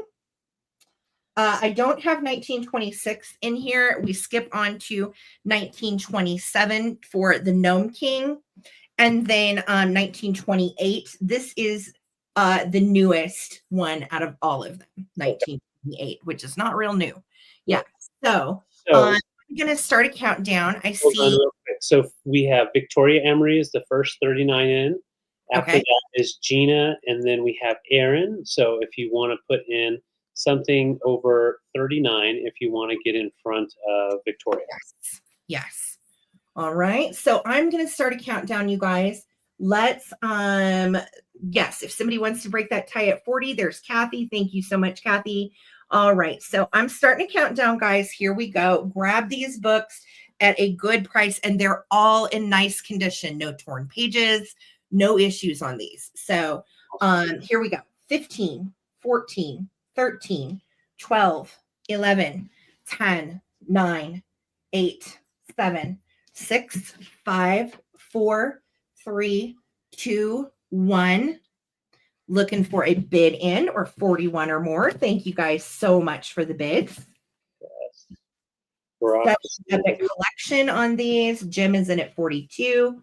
Thank you, friends. Yeah, and this is still way less than you're going to pay anywhere else, I promise you. Yep. Yep. Especially in as good a shape as these are. Truly, cool. It's really cool. Yeah. I will. Each one does have an inscription by a little kiddo. A lot of these were used as like textbooks when they were in school. Okay, Aaron Franklin took it at 45. Congrats, doll. You have your choice. You can take one. You can take them all. You can take certain titles. It's completely up to you, Aaron. This is Grandpa, Lost King, Giant Horse, Gnome King, or Cowardly Lion. All right, and just claim with title. Or you can just say all, either way. And then Jim is right behind Aaron. Thank you guys so much. And then it'll be Kathy. No, I'm so excited, Trippy. We're going to watch it like very soon in the next few days. Well, apparently it's just part one. So the part one is over 2 hours, and then part two comes out in November. Yeah. I did not know that. Okay, Aaron Franklin, we are waiting on your choice, girly. Let me know which one or ones you would like. And Aaron, I don't know if we have worked together before. So, David, can you check and see if we've got Aaron's info? Oh, yeah. Thank you so much. Aaron, where'd you go, girl? We need you to choose. Okay, Grandpa and Cowardly Lion. So Grandpa and Cowardly Lion are going to Aaron Franklin. Thank you, Aaron. And then Jim, would you like the Lost King? He wants Lost King of Oz. Okay, Lost King is going to Jim. Thank you, dear. And then Kathy. Kathy, I have the Giant Horse We, or the Gnome King. yes, and we have your info, Erin. Thank you. And I do have the first editions coming in a bit, and there are 6 of them coming. So those will be the first editions. These were not first editions, but they are still very old. And after Kathy, then we'll go up to Victoria Emery, and then, yeah, that's everyone. Okay, Kathy's passing. So then Victoria. Okay, fantastic. Victoria, let me know if you want the Giant Horse or the Gnome King. And we will go. I think that was everybody. All right, fantastic. Thank you, guys. No, there was also Gina as well. Oh, Gina. Okay. After Victoria. All right. So Victoria is taking Gnome King. You've got it, doll. That one is yours. And Gina Maki, did you want the Giant Horse of Oz? Let me know, and it can be yours. Thank you, everybody that bid. I have more coming in a bit. Very cool. Love those books. So exciting. So I was talking about being in the garage. Gina. Well, Gina, this is a find that I got in the garage at an estate sale. It was empty, but had some regular things that you guys need. You need in your toolbox in the garage, just little things. And what I was able to do was go ahead and stock it full of those necessity tools that you should have in the house. This box itself is in really nice condition, usually values between 25 to 30. And it's made by Union Steel Chest Corporation. And it was made in the 50s and 60s in New York. The latch does close nicely, and so that way it'll seal up and you can carry it around. You've got just the regular old patina from the garage. And from use, the hinges are in great condition, so they're not going to pop open on you. But I have it filled with those tools that you need, like just to grab to. So we first have, of course, we have to have our tape measure, nice old tape measure here. And then we have our little itty bitty screwdriver, usually used just to poke something, get something out of a hole, but always helpful. You always need a number 2 pencil, depending on what you're working with.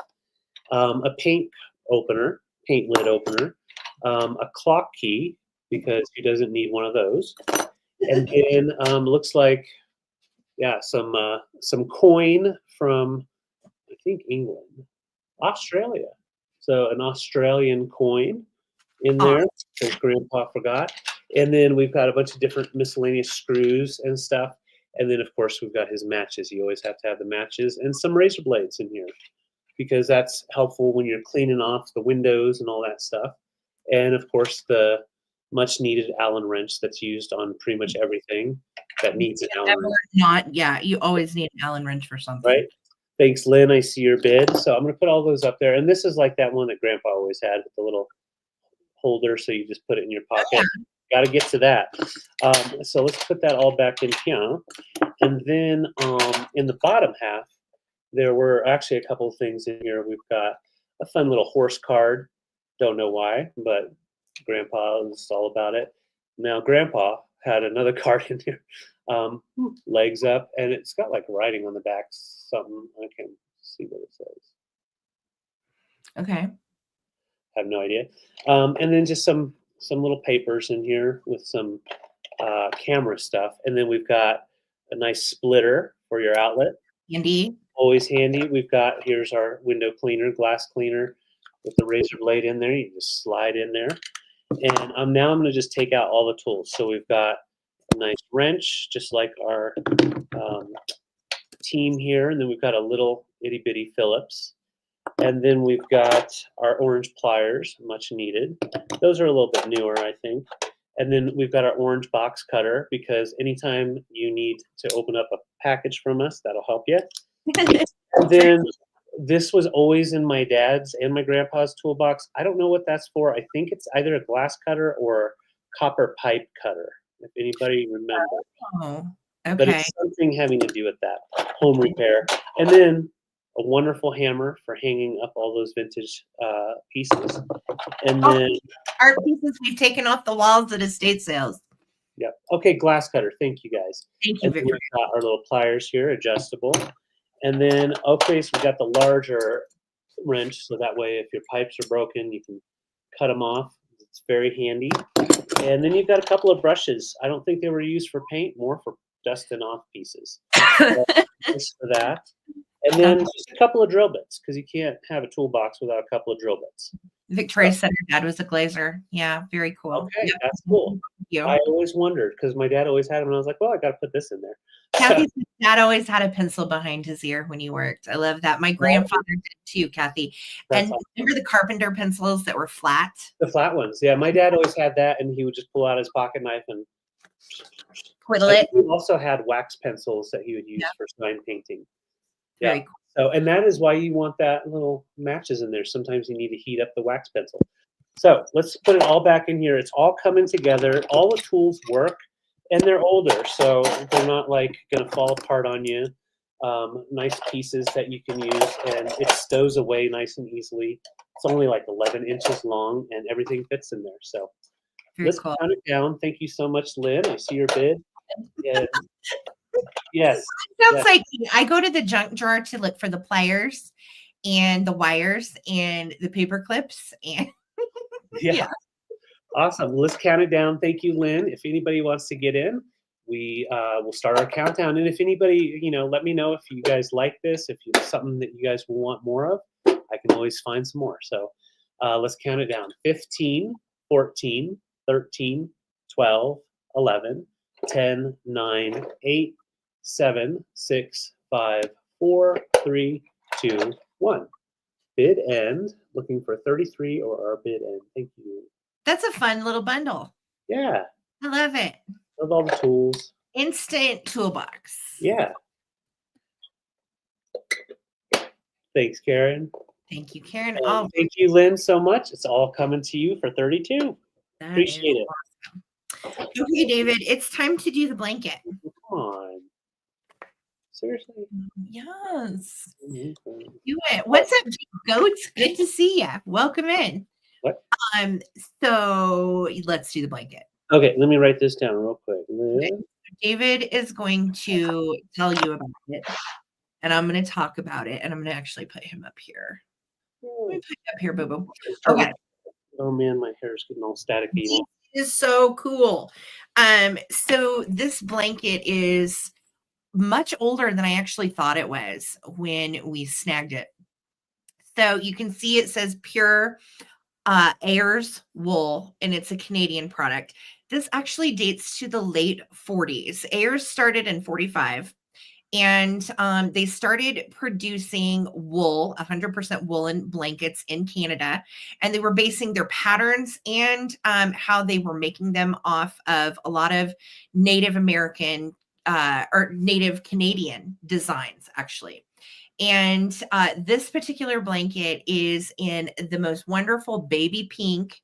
And then the stripe that goes through is like a mint green, kind of an aqua. It is soft. It's not a wool that is that's scratchy.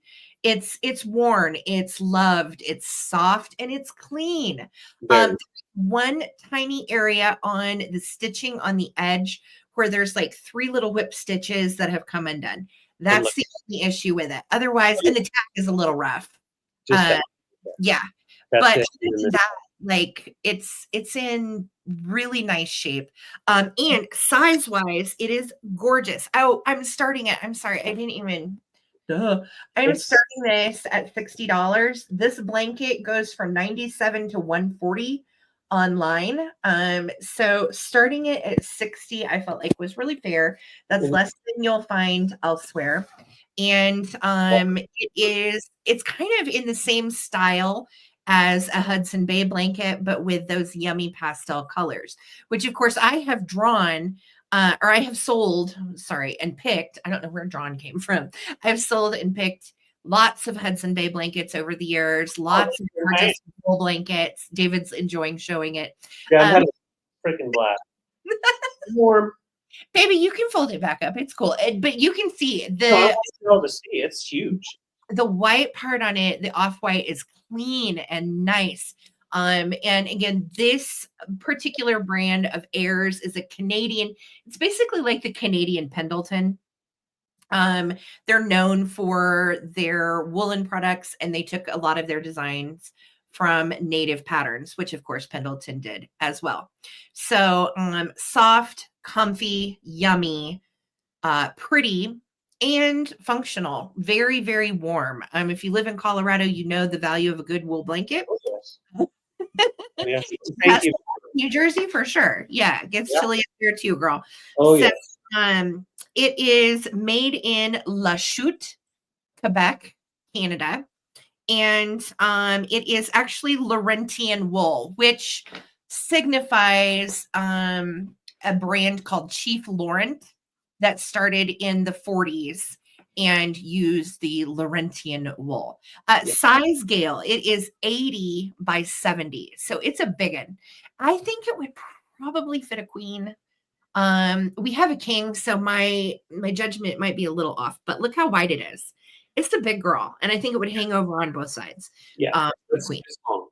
Yeah, so it's gorgeous. No issues other than a couple little areas on that corner with the stitching, and the tag is a little rashed out because it's from the late 40s. Beautiful though, beautiful colors, beautiful wool blanket. And it's basically Canada's Pendleton, a brand called Airs. So I am going to start a countdown. Tesla is in at 60. Thank you again so much. Oh, we're at 95 thumbs up. 5 more to go. Thank you, Mod Squad, for helping and pushing. Thank you, Victoria and Phil and Holly and Lisa and Amy, all the peeps. I appreciate you guys. That is great. 5 more. 5 more.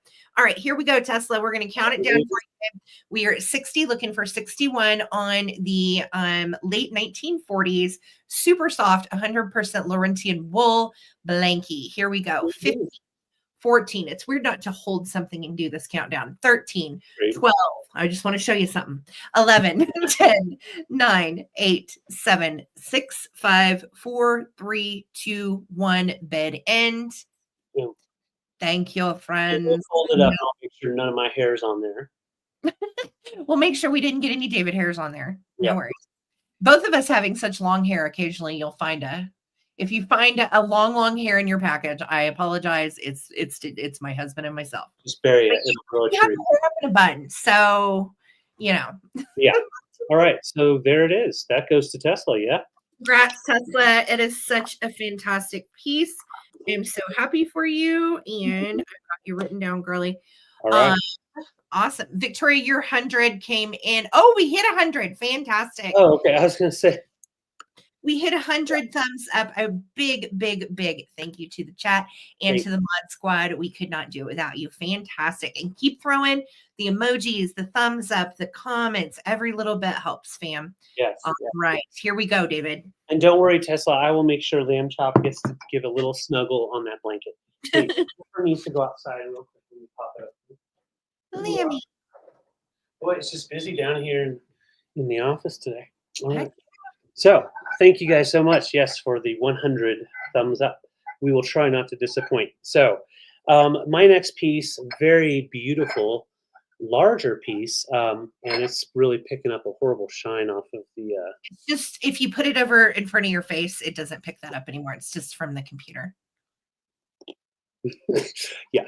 But it is a really beautiful ginger or apothecary jar, and it is by Fraunfelter. Hard spelling for you. If it'll focus.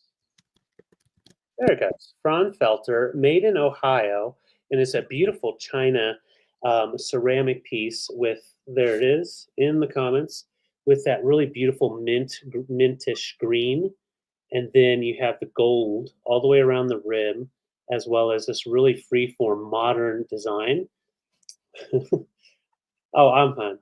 And then, of course, all the way around. What's cool is then the lid goes and closes down on it, and you slide it around until you get it just right. And there we go. So then you line up those little designs for the top and the bottom. And they are abstract, by the way. Designs are just like almost thrown on there and then allowed to drip a little bit, kind of like a drip glaze, but Yeah, in a different, that weird, funky kind of goldish black. yeah. And it's, I mean, the color is just really not popping because of my light down here. But yeah, it's like a sage green. Or so And from what we were looking online, this is from the 30s, but they were only in business what from 30 like two or something like that to 40. no, they were only in business. I have it. Did you write it down? It was 20. Yeah, I have it sitting here. I'm pulling it up. 23 to 1939. There we go. 1923 to 1939. So they actually didn't stay in business very long, and I think their business actually ended up getting absorbed by like Roseville type of companies. Oh, well, So there were so many of those Ohio pottery companies. And right, the fact that they were only around for about 16 years means that anytime you find a Fraunfelter piece, they are pretty rare. Like you should see what some of the other Fraunfelter pieces are going for. And we couldn't find this one. no, So no, I only actually I found one like this, but they had it marked as a sugar bowl. So this is obviously not a sugar bowl. It's definitely larger lusterware. Yeah, I mean it has definitely that nice sheen to it, and yes, the pink. It's like a purplish pink on the like, inside. Lilac. Thank you. And the color is in great condition as well on the inside and the outside. Show you right there. So yeah, yeah, it is lusterware, just like the orange lusterware. it's just different colors. Iridescent finish. It's the exact same. It has an iridescence all the way through. Yeah, it's just a different piece. And we know it's probably antique between 23 and 39. Yes, So correct. it's not antique, it's darn close. Yeah. Darn close. And yeah, you're not going to find this out there. They are very rare. And the one that I did find, said rare, and they were totally right. And I forgot to mention, you've got another little dollop of that beautiful gold down here as well. So it's just a nice abstract piece. And for it to be from the late 20s, mid to Yeah, late we 20s, thought it's mid-century. We were like, this is 50s or 60s. And right? we were like, no, it's Fraunfelter. It's almost antique. Yeah. Thanks. Yeah, I think so Thank too. you. Very different piece. Yeah. First for us, I know a Fraunfelter. We have never found one before. So No. that's how it's pretty darn rare. Yeah. Yeah, absolutely. And it's great for multiple things. I think, if you have a vanity, great for your cotton balls and stuff like that. Or, yeah, have it sitting on your table. You can, put whatever you want in there. But It's gorgeous. it's just epic. And that gold touch detail is just, wow, fantastic. And each one is just a little bit different. So they're not like exactly the same because it is hand painted. Thank you, Beth, so much for your bid. And this is one of those pieces you almost want to have it open just to show it off Yeah. with the inside of that color, and perfect for Easter coming up as well. So, Beth, I'm going to count this down for you. Let us know what you're thinking about doing with it. Yep. And if anybody else wants to get in, we're at 36, looking for 37. 15, 14, 13, 12, 11, 10, 9, 8, 7, 6, 5, 4, 3, 2, 1. I will always be on the hunt for Fraunfelter just because I know it's more on the rare side. Right. Yeah. Yeah. I know Tesla. We actually thought it was so pretty. I thought about keeping it too. I wish. Could you imagine if we kept everything over the years? Well, I'm excited for Beth, and she said that she's going to put this on her mantle. I think that's fantastic. It's beautiful, Beth. Enjoy. Awesome. Thank Send you, me pictures. Send me pictures. I love that. Okay, guys, let's go ahead and do some more of these fun books. We're going to do the first edition books now for the Wizard of Oz. These do have the color plates inside the title pages, and then they also have color plates throughout. Typically, there's around 20 to 30 color plates in each book, and they are scattered throughout each book.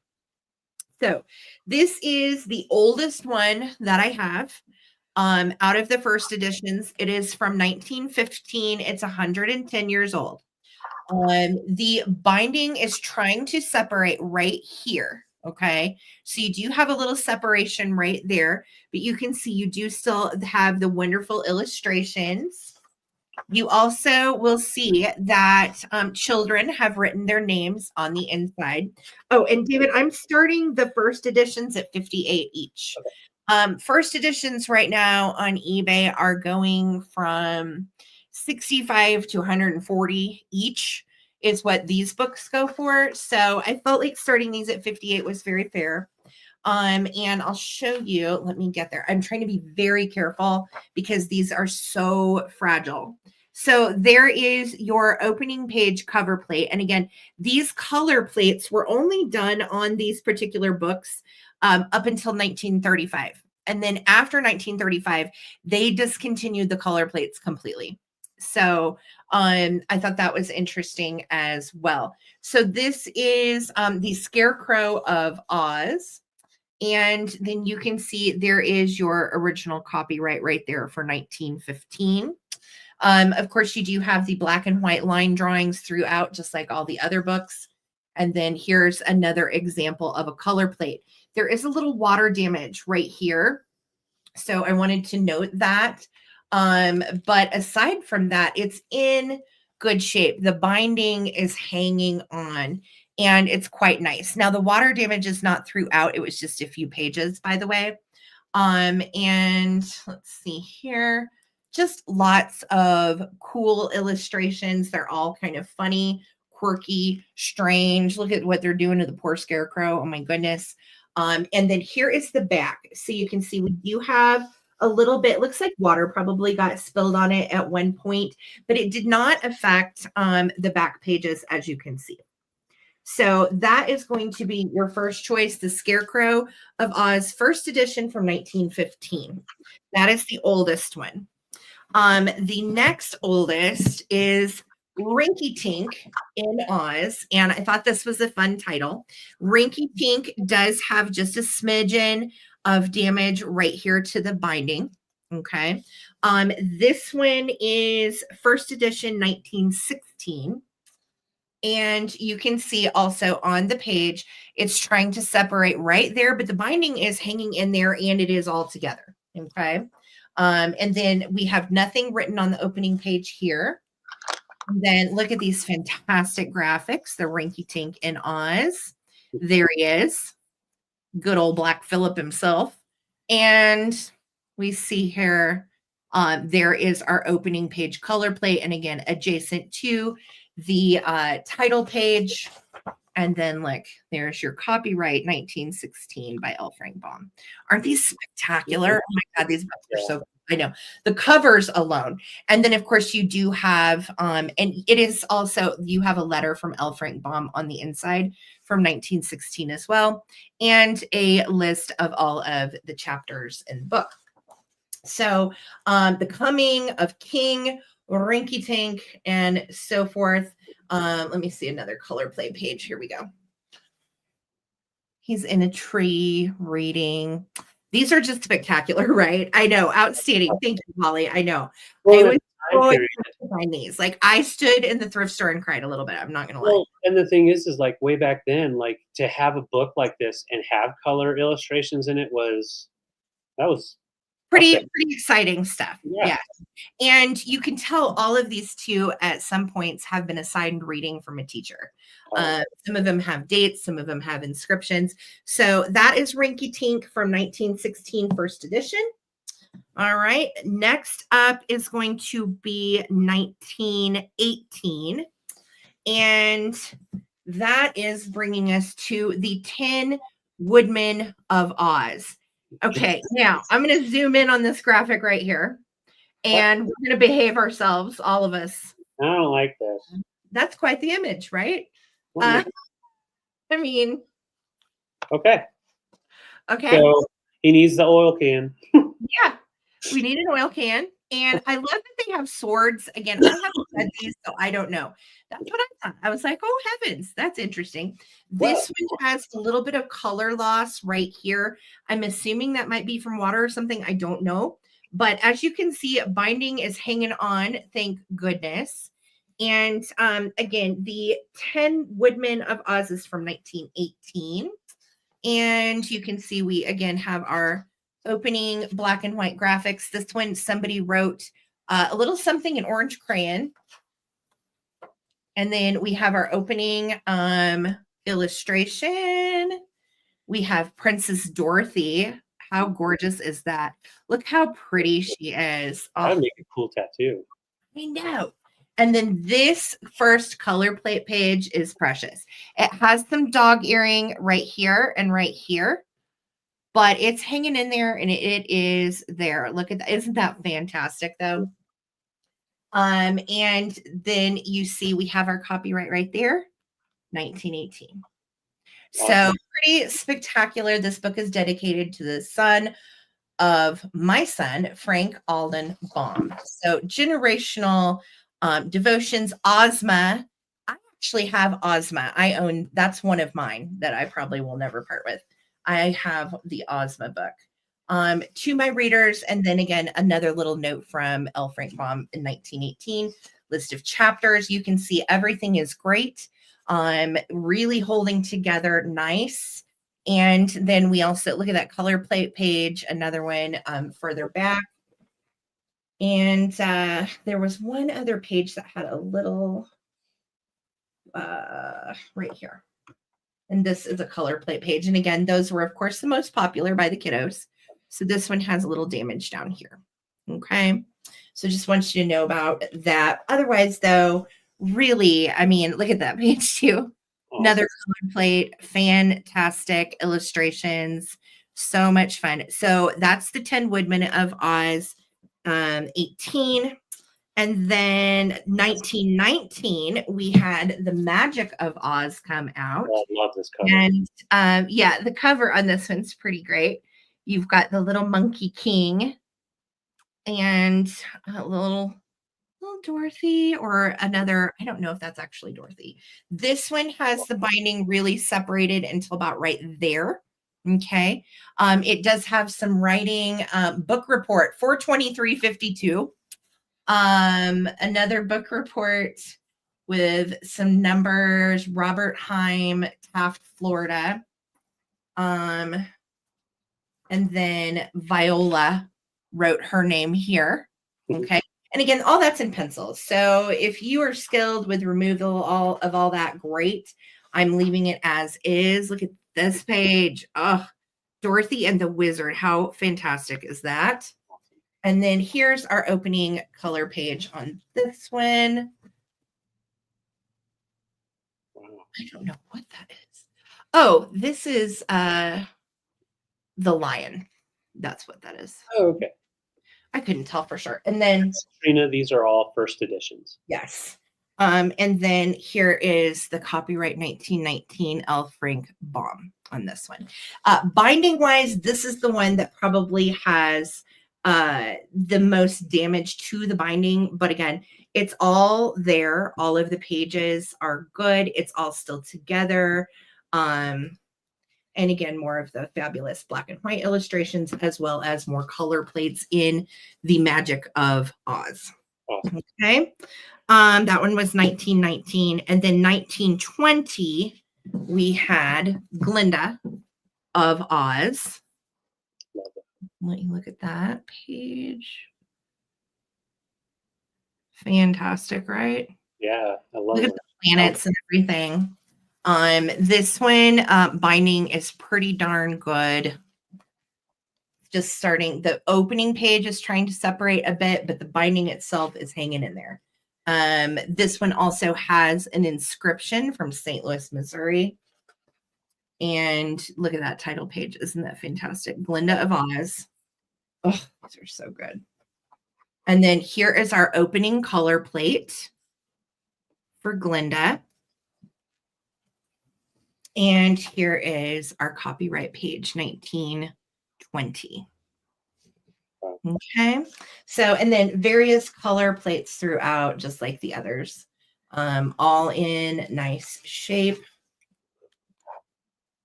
Oh, wow. Beautiful. And these are all first editions, by the way. That's why they are higher. And again, these books go for 65 to 140, depending on the book, depending on the age, Yes. and condition. Yeah. And ephemera doesn't go down and ephemera is quite a great value. Notice on Antiques Roadshow, what does not lose their value, books and ephemera. Yeah. So this last one is for 1921. This is the last of the first editions, and this is the Royal Book of Oz. And I love it. You've got Dorothy sitting on top of the Cowardly Lion, and then you've got the Scarecrow with her. Fantastic. Again, all of the covers on these are just trying to make their way of separating, which is pretty normal for the age.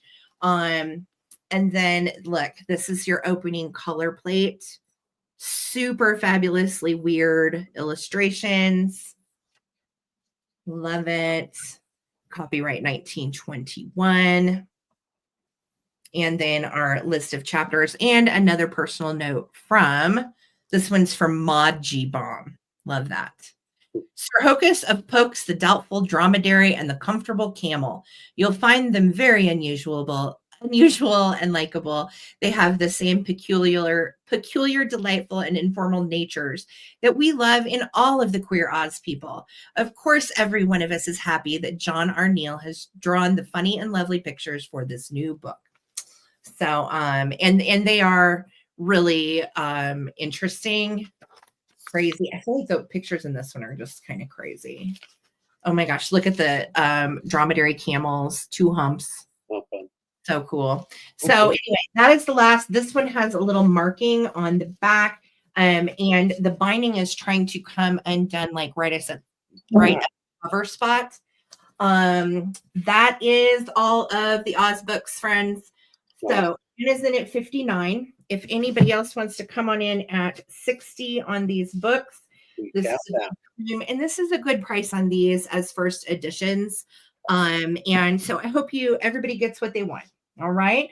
I'm going to start a countdown, friends. Here we go. Looking for 61. Thank you, Aaron, for your bid. Looking for 61. And I will again tell you dates on all of these. 1915 first edition. 1916 first edition. Be thinking of titles that you want as well. The 10 Woodmen of Oz was 1918. The Magic of Oz, 1919. Glinda of Oz, 1920. And the Royal Book of Oz, 1921. Here we go. We're at 65. 15, 14, 13, 12, 11, 10, 9, 8, 7, 6, 5, 4, 3, 2, 1. Looking for that bid end on these fantastic first edition Wizard of Oz books. Whatever doesn't go tonight is headed to eBay. But I'm thrilled to be able to bring them to you guys first. So thank you. Kathy, I see you. Cardigan King is also in at 68. So if there is a tie, Kathy is going to take it, and there's the bid in. So Kathy at 68, congratulations, you took it. Jim, you are right behind Kathy as the second person at 68. Then we're going to go to Elaine Linney, Aaron Franklin, and Ann Demkin. Okay, in that order. So Kathy, Jim, Elaine, Aaron, Ann. Yes. Okay. Thank you guys. Thank you, Tesla. I know I was really happy to be able to bring them. Yeah, they're quite special. Yeah, that's awesome. Trippy. Oh my God, how cool. Oopsie. It's great. Yes. All right. So you can take 1, you can take 2 or 3, whatever you want to do, friends. When it gets to you, you just let us know which one or ones that you would like. Kathy wants Glinda. Taking Glinda. You've got it, sweetheart. Jim, you're next up. Royal Book Magic. 10 Woodmen. The Scarecrow. Or the Rinky Tink. Okay. Thank you so much. Yeah, the pictures are beyond. So have fun reading these two. They are really interesting, fun reads from times gone by. Yeah. All right. So Jim, let me know, doll, if you want one, if you want multiples, and then Magic and Royal for Jim. Got it. Awesome. Royal and Magic are going to Jim. Got you, love. And then Elaine. And then Elaine, Lenny, I have the 10 Woodmen of Oz, the Scarecrow, or the Rinky Tink. And then after Elaine will be Aaron, and then Anne, and I think there's a couple more away up there. Thank you guys so much. Everybody stick around, and then Victoria, you have a chance as well. And I have 4 other titles of my own too. Yeah. That I might part with at some point, but I probably won't. Elaine's passing. Don't worry about it, sweetie. No worries. And then we are on to Aaron. Aaron, would you like 10 Woodmen, the Scarecrow, or the Rinky Tink? And then Anne Dempkin will be right after that. And then Anne, you're after Aaron. Okay. Aaron wants the Woodman and the Scarecrow. Okay. Woodman and Scarecrow are going to Aaron. You got it, doll. So then, Anne, you get a chance at the last one left, Rinkatink. Rinkatink in Oz. Okay, Anna's passing. No worries. Is there anybody else? Victoria Emery was the last one in. Victoria, do you want Rinky Tink? Let me know. And congratulations, you guys. Thank you so much for the bids.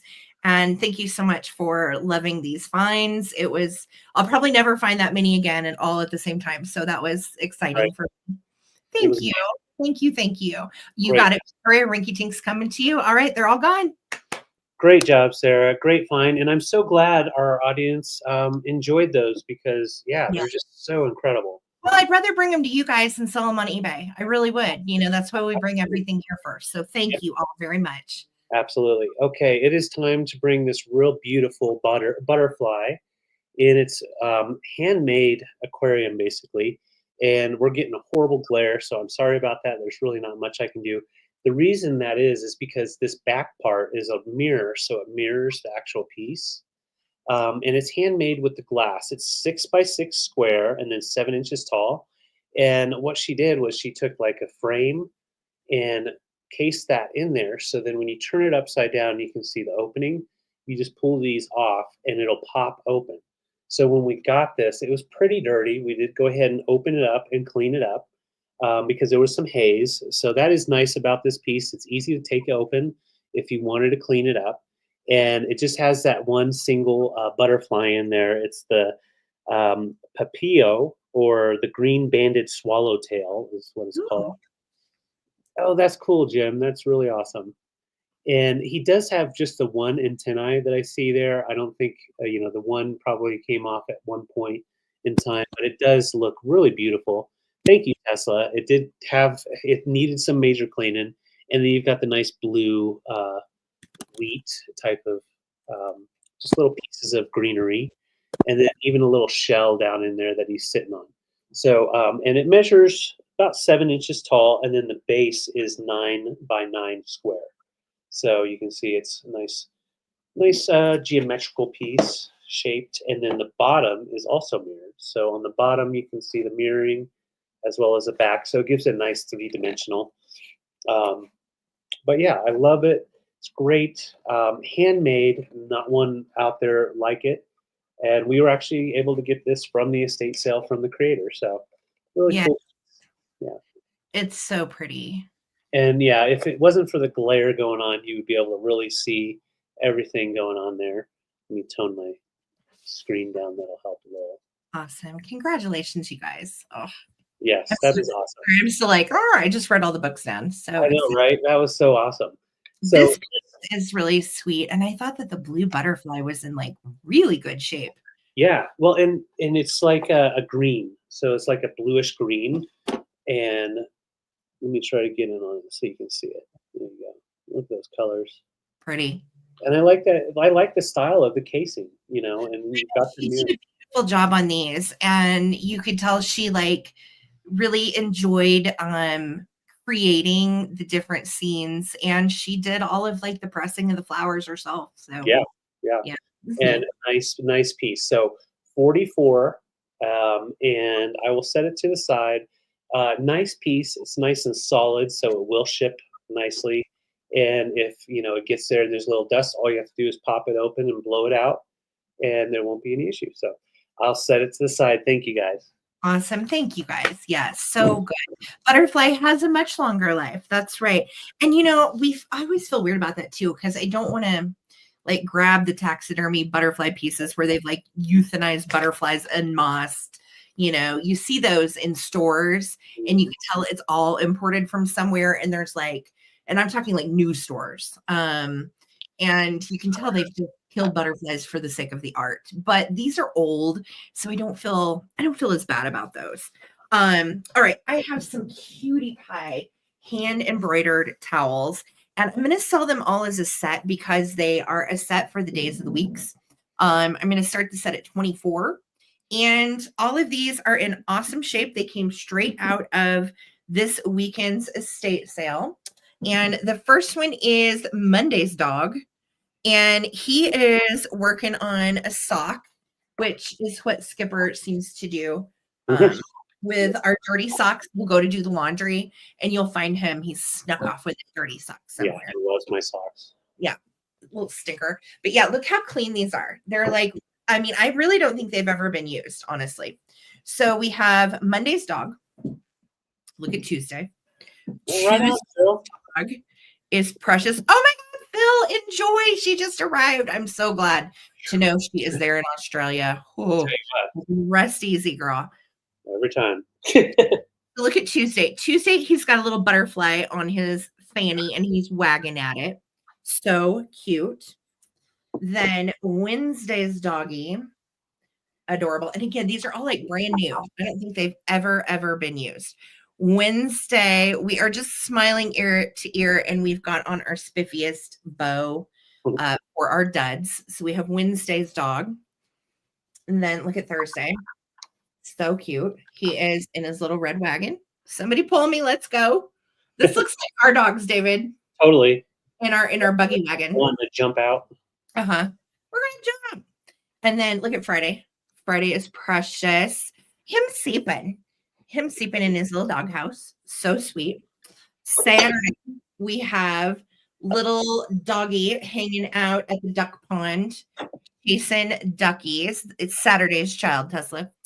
And then last but not least, for the 7th day of the week, all 7 towels have a day. And Sunday, we're playing ball on 2 feet. Hot dog.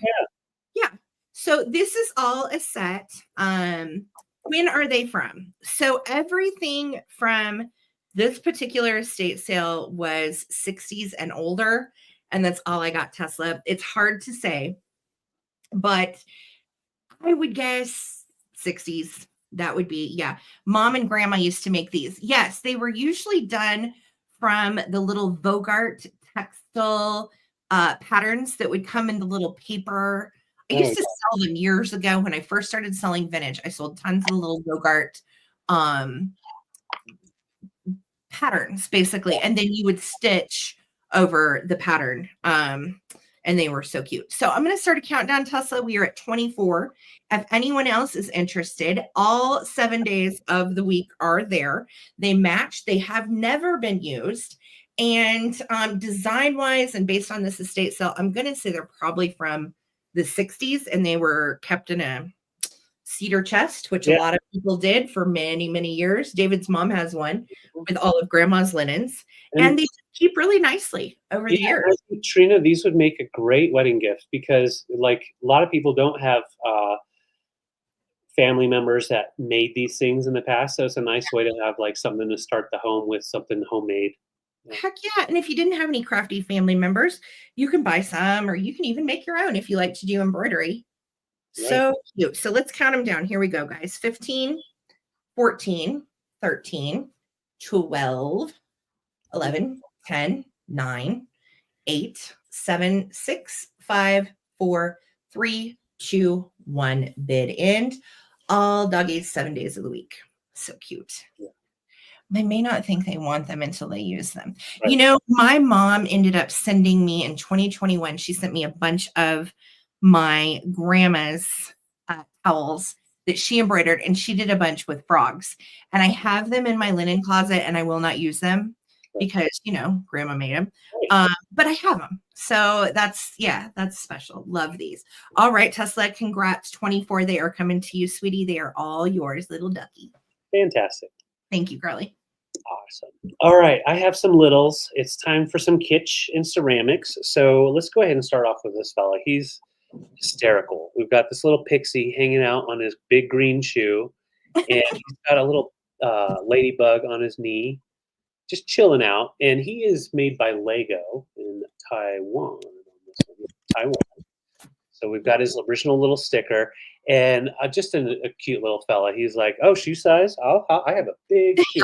And he sits there with that big old shoe. Hey, ladies. And then, I like the color green. Very nice for spring and summer. And you can also put him in your Christmas stuff, but he's a springy, summery kind of guy. And then I also have these little guys. These are treasure craft from the 70s. And usually when we find these guys, they're all chipped up. These are in good condition with that nice 70s vibe with the orange splatter and swirl, and then the treasure craft brown tone. And they do have their original rubber stoppers. And there's the marking treasure craft on the bottom. And they just kind of sit there a little off a little bit. And then you've got the little leaves up front. So those are nice salt and pepper shakers, but also cool for a display, not necessarily having to be shakers. So just one over here with a mushroom, and then the shoe boy right there. So those are the two choices I have right there. But I have one other that I'm bringing. This is made in occupied Japan, so that would be between 47 and 52 stamps. 45 and 52. Oh, 45 to 52. Okay. And now the only thing with this guy, I noticed it when I was doing my sheets here. There's a repair, a really good one. So it's on this flower here. Do you see that little hairline right in there? I don't know. Right there. I mean, it really is hard to see. But there's a little repair. So that little leaf on the flower has been put back on. Okay. But it's so good. I didn't see it until I had all the lights on. And even right here, it's just not noticeable. But so late 40s, early 50s, hummingbird feeding at the nice tall flower. And they made a whole line of these different hummingbirds with different flowers. So there's a line of those guys out there. And those are my little fellas that I have for choice. Let's get them up close. Aren't they cute? We've got the little pixie, all proud of his shoe. Love him. A couple of mushrooms. He's got a ladybug on his knee. Yeah, he's like, I'm fancy. So let's count it down. Thank you, guys. Phil's in at 16. If anybody else wants to get in, I'm counting down. Yay. Phil, 15, 14, 13, 12, 11, 10, 9. Thank you, Karen. 8, 7, 6, 5, 4, 3, 2, 1. Looking for our bid end. Karen's at 17. Thank you so much. And we've got our occupied Japan hummingbird. Victoria, don't bleed, girl. No. No, don't bleed out. Or our shroomies. So we'll just watch. There's our bid end. So Karen and Phil. It'll go Karen and Phil. Let me know, Karen, if you want mushy. Okay, we got you. We do, girl. I thought so. And then Philipina, let me know if you would like our little birdie or if you would like our pixie on there. And I'll just watch the comments. Thank you so much. Fantastic. Thank you. Yes. All right, guys. So I have some celluloid brooches. Again, found at one of our estate sales this weekend. And these are really cool. One of them is as is, but because it's so valuable, I'm just throwing it in the choice. So let me start on these. I'm going to start them at $18 for choice. All of them are celluloid from the 1940s. I will start with the one that is as is, and look how cute. It is a little celluloid bird, and those are the original rhinestones, if you can believe it, sitting on a branch with some little hand painted leaves. And of course, she is hand painted as well. Now, what makes her as is she'll still stick down, but the little, do you see the little celluloid part of the clasp? It just barely has a notch to hang on. Now, if you're crafty, you could fix this pretty easily. But because again, these little celluloid brooches are so collectible and valuable, if you're a collector that doesn't really wear these, this one, I know some people put them on dress forms or on hats, scarves, hankies, that kind of thing. This one would be great just for display alone. Such a pretty, and it's about 2.5, almost 3 inches in size. So really a great bird. Then the next one up for grabs, such a cool one for spring and so pretty. Look at this. It's all red and you have 2 little tulips in there. And then you have a big old daisy. You've got the leaves that go through. It has no damage. It is in nice shape. And look at the little crazy pin on the back of this. These are so old. Oh my God. Look at that little crazy pin. It is just super duper old. This one is almost kind of about the same size as the other one, almost 3 inches. And again, if you collect celluloid brooches, these start at about 30 and go up from there. So this is a very good price on these Villanos. Yes, thank you so much for your bid, sweetie.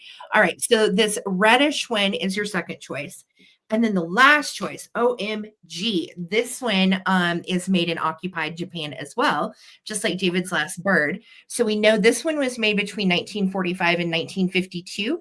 And this one is actually called Snow White and the Dwarves. So my guy over here is playing violin and look at his face. Oh my God, his little face is just wild. And then look at her with the side eye. What a cutie. And then this little guy, I can't tell. I don't know what that is. Oh, you know what? He's got like a little clarinet or something. He's in the band as well. And him's tooting on his little clarinet. So while again, these look crude, these are hella collectible, very valuable. If you're at an estate sale or you see these at a thrift store in a grab bag, grab them. They hold their value and they are just so cute. So that is going to be your choices. So the first one is this beautiful bird. It's got pink and aqua and green on it. This is the one that doesn't completely close in the clasp all the way, but it still is beautiful and needs a home and is collectible. So that is going to be your first choice, the little birdie with the rhinestones.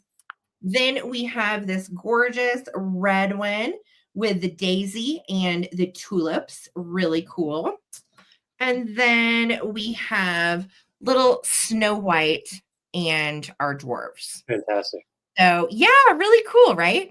Yeah. Phil, thank you so much for your bid. We are looking for 19 or more. Oh, and I was going to show you where this one says Occupied Japan. It's so hard to see though. Oh my God, right there. Yeah, that's tiny. Very hard to see, but it says Occupied Japan. So start to count down. Phil, I've got you. Here we go. 15, 14, 13. Oh, that's awesome, Kathy. How was it? 12, 11, 10, 9, 8, 7, 6, 5, 4, 3, 2, 1. And we're looking for the bid end. Thank you so much, Lisa. And my mod squad, we are already over 100 likes, 110 people in the house. Please make sure to subscribe if you haven't. Thank you. Thank you. Susan Lee got in there at 20. Phil's in at 22, and there's the bid end. All right. So Phil at 22, do you want the bird? Do you want Snow White and the Seven Dwarfs? Or do you want the red one with the flowers? And then same question to you, Susan Lee. Thank you guys so much for the bids and enjoy. Thank you. Is it already me? Okay, I will start. I have 4 antique bottles here, and red daisy flower. You got it. So Phil is taking red daisy. You've got it, honey. And then Susan Lee, do you want the bird or Snow White? Or you can certainly take both if you're interested. Thank you. So yes, I have some antique bottles with their advertisement on them. Now, a couple of these still have liquid in them. So depending on whoever buys them, if you want me to drain them, I can pop the corks off and drain them out. Otherwise, they will ship with the in there, and it won't spill. So they are corked up. So let's start off with this guy. Susan Lee's passing. No worries, Susan. Thanks a bunch. All right. So this first one here is Guaiatonic. Guaiatonic. Guaiatonic. And I'll be now right this is where we're going to get fun. So this is basically like witch doctor type of stuff. This is actually from like 1860s to 1890s. And we actually brought some antique bottles a while back, and I brought them pretty cheap, and ended up selling one for like 140 on eBay because of what was in the title. The reason I grabbed these is because these are kind of like quack doctor type of pieces. So this says Guaiatonic by S&H, and it's supposed to help you with your bowels, basically your digestion. But this is, when I looked it up online, they call it fecal occult blood test.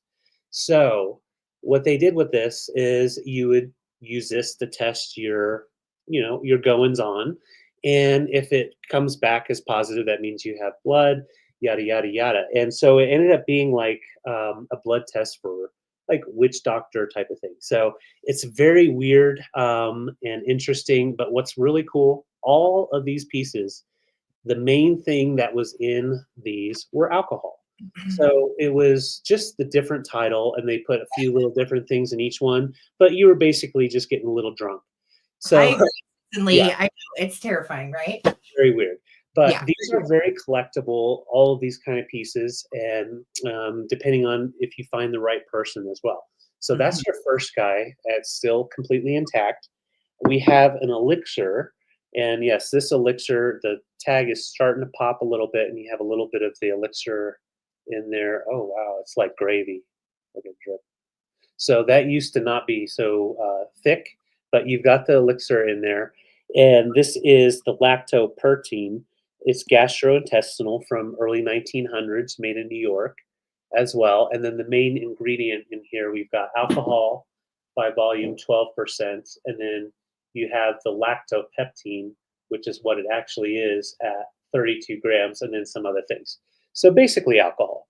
A nice slow drip alcohol. And then we have the palmodianin, and this is for it's a cough sedative.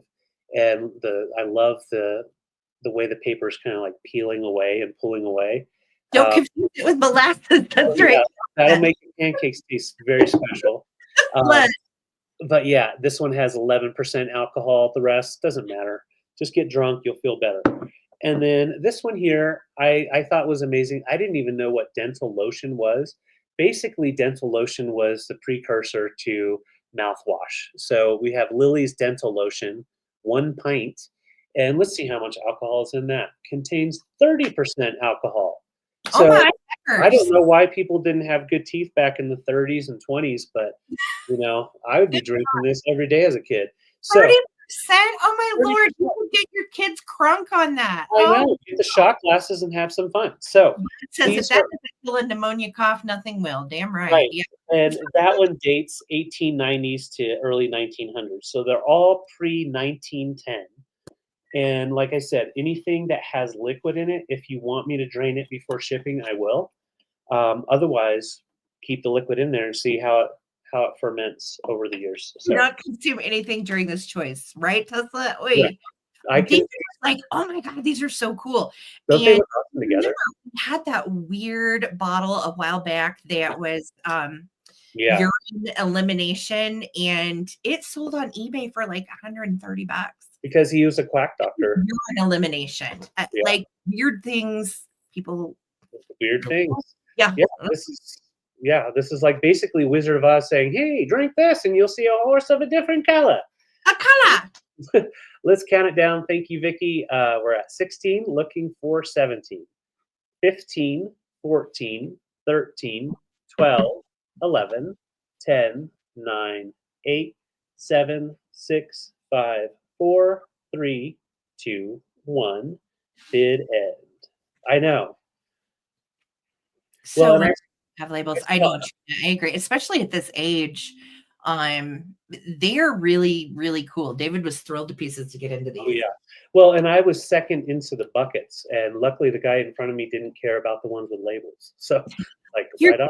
kidding me. These were in the buckets? Yeah, in the buckets. And the person that went through, he was just looking for anything that glowed in the dark. So, Victoria, let me know. Oh, okay, Victoria, I got you for all of them with stuff in them.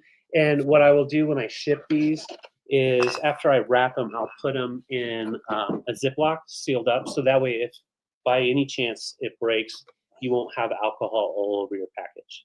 Oh my heck. Yeah. Yeah, because we're not supposed to ship liquid, but I feel like if we explain to Tim, our mailman, he's pretty cool. I have a very cool this he loves us and we love him. Yeah, so this will be fine. Yeah. Okay. All right. Thanks, Victoria. Only nice on. Oh, cool. You know, one of the estate sales that we hit over the weekend, Trina, was kind of like that. It was, God, it was just stuff kind of everywhere. And you saw a few things from the preview photos, but it was fun because once you got in there, you were like, oh, none of this There was so much more. Yeah. Yeah, a lot more. So it was super. Yeah. Okay, so this week we didn't mean to bring like 40 different really expensive things to one sale. It just kind of worked out that way based on what we picked. And I will tell you, this is a thrifted pick for me that I am quite proud of. If you know, you know. And I'm actually listing this at 90. I know that's high, but these go for 150 and up, which is why I'm starting it at 90. And I picked it because I thought it was rad. I pick art based on what I like, if I feel like it's old. And this happened to be what I thought looked like a signed litho, right? All right, well, let me get you in close. This picture is by an artist named, hold on, Judith Bledsoe. And it's called Cats at Sea. And you can see that's exactly what it is. It's two little kitties in a boat. So Judith Bledsoe, interesting life. Do you get a little gagged? Yeah. I think so. Crack me up. So Judith had this fascinating life. When she was born here in America, in California, she at 16 decided that she wanted to move by herself. Now, I don't know who has the emancipation to do this at 16 or the money, but Judith moved to Europe on her own. Wow. She got a job working for the BBC, and then she moved over into Paris and lived in Paris, France for the rest of her life, which is where she started her art career. And she passed away in 2013, which is why these are so much more valuable than they used to be. So she did these in the 1960s and 70s. So as far as the date on this particular piece, we know that this cap piece is dated between 68 and 75, but I don't have like an exact date on it. It is a signed and numbered lithograph. And there is her signature, Judith Bledsoe, 143 of 250. The last one of this sold on eBay unframed for 90. So I thought framed, that's fair at 90, but all of the other cat ones, especially that Judith did, sell for over $100. Like and she has an MCM style. But she's an American, they call her an American French artist because she only lived here for 16 years and then moved to Europe, did her thing, started her art career. This is professionally framed. And it looks like it was framed in Denver, which is where I found it over the weekend. Cats at Sea by Judith Bledsoe. She is a mid-century artist. She was most famous, though, not for the cat prints, but she did like chateaus and people in like 17th century period dress. And she has a lot of really ornate stuff. So that's why when you see these that are the more mid-century style of Judith Bledsoe, you're like, that's a completely different style than her other pieces, but it's all her. And again, signed litho, beautiful matte, nice frame, and really good shape. But yeah, she was known for chateaus and period stuff, unicorns, and the prints alone, not framed, this size, are $75 to $100. So, and that's without framing. So I felt like 90 is fair. Again, I understand if there is not a buyer for this here, we will put it on eBay for an art lover that maybe specifically collects her. But I wanted to bring it to you guys first. You never know, there might be a collector in the audience or somebody that loves cats at sea. Well, So and nice art, like just beautiful art. it is. It's fantastic. 10 across, 14 tall, and it's like a half inch wide. So if you're worried about size, that is what we were looking at. And again, kind of hard to show behind glass to really get the full effect. But if you get a chance to research Judith Bledsoe, fascinating female artist, great history, cool art. So, yes. All right, guys, we will throw this on eBay. Thank you for your consideration, and we'll keep it moving. Yeah, if those were two Doxies or Chihuahuas, oh my God. We'd be keeping it. We'd be keeping it, for sure. So let's go ahead and go into some ceramic. So this is a really beautiful piece I had never seen before, but it's by OMC or Otagiri. And you've got that nice stoneware with kind of like a throne style to it and then texture. I looked this guy up online. I had never seen this one before, and he's going for anywhere from 40 to 60. I think because of just how thick it is. I don't quite know. It's so cool. It's just so cool. You've got all these, go, Phil. yeah, you've got all those textures, and then just the different earth tones in there. You've got like a leaf design, floral, very free flow, and really nice texture. And I like the fact that it's got that mod cylinder shape, just a nice cylinder, and it measures right at 8.5 inches tall. Great for your colorful flowers, but also like when you get into the fall. Oh my gosh, think about the fall arrangements you can do with that. And then this guy I love. I absolutely love this. If I had a home bar area, I would keep it. This is from Italy from the 60s, and it's actually the container for wine that was made back in the day. So you would buy it, and it would be full of wine. And this on this side here, this is basically their crown shield emblem, and it is called the Borghini Lacrima, or basically known as Christ crown and shield. So that's the design there. And then on the other side, you have the leaf with the great design for wine. On the bottom, you have your stamp and made in Italy. Just a little focus. There it goes. Made in Italy. And then yeah, I love this. I love it. And you have that really cool kind of like a Spanish revival kind of style with that chain to hang it.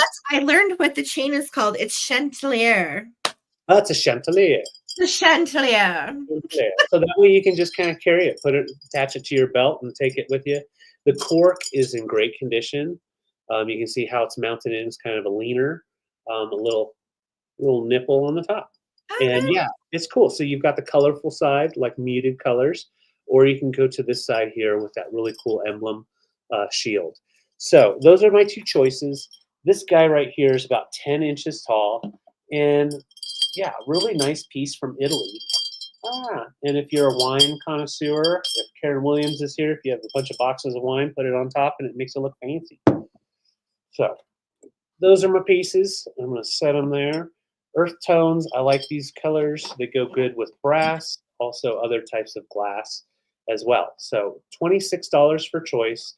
Made in Japan in the late 60s on this piece here, kind of going up against some of the Tonala style as well as the fat lava. And then, of course, we've got our little wine decanter. All right. Thank you guys so much. Yes, I love that. I did say nipple. I did. Yes, you did say nipple. You did. All right. So hold on. Let me mark that down. Okay. I am going to go back around this way with some more little pretties, and these are really for the wall. So I had my big tiger Eastern tiger swallow earlier, and I have another one. These are like wall hanging art choices, and they're going to start at $16. First up for 16, and this is a very good price for this. This is another one of the Eastern swallowtails, the tiger butterfly, beautiful yellow, and it's in its original specimen box, which also will hang on the wall, but it looks like it's been like, I don't know, somebody taped it or something. So if you are a crafty person and you would like to add, because something I noticed about some of the ones that she did herself is she used these boxes that have this really, really fine cotton right here. And then you can layer dried pretties around it to actually make a scene. But the box, I feel like, is just a little beat up. So that's why I'm only asking 16. Super sweet little vintage butterfly taxidermy specimen from the 70s, Eastern tiger swallowtail found east of the Mississippi. All right, so that is that choice. Choice number one.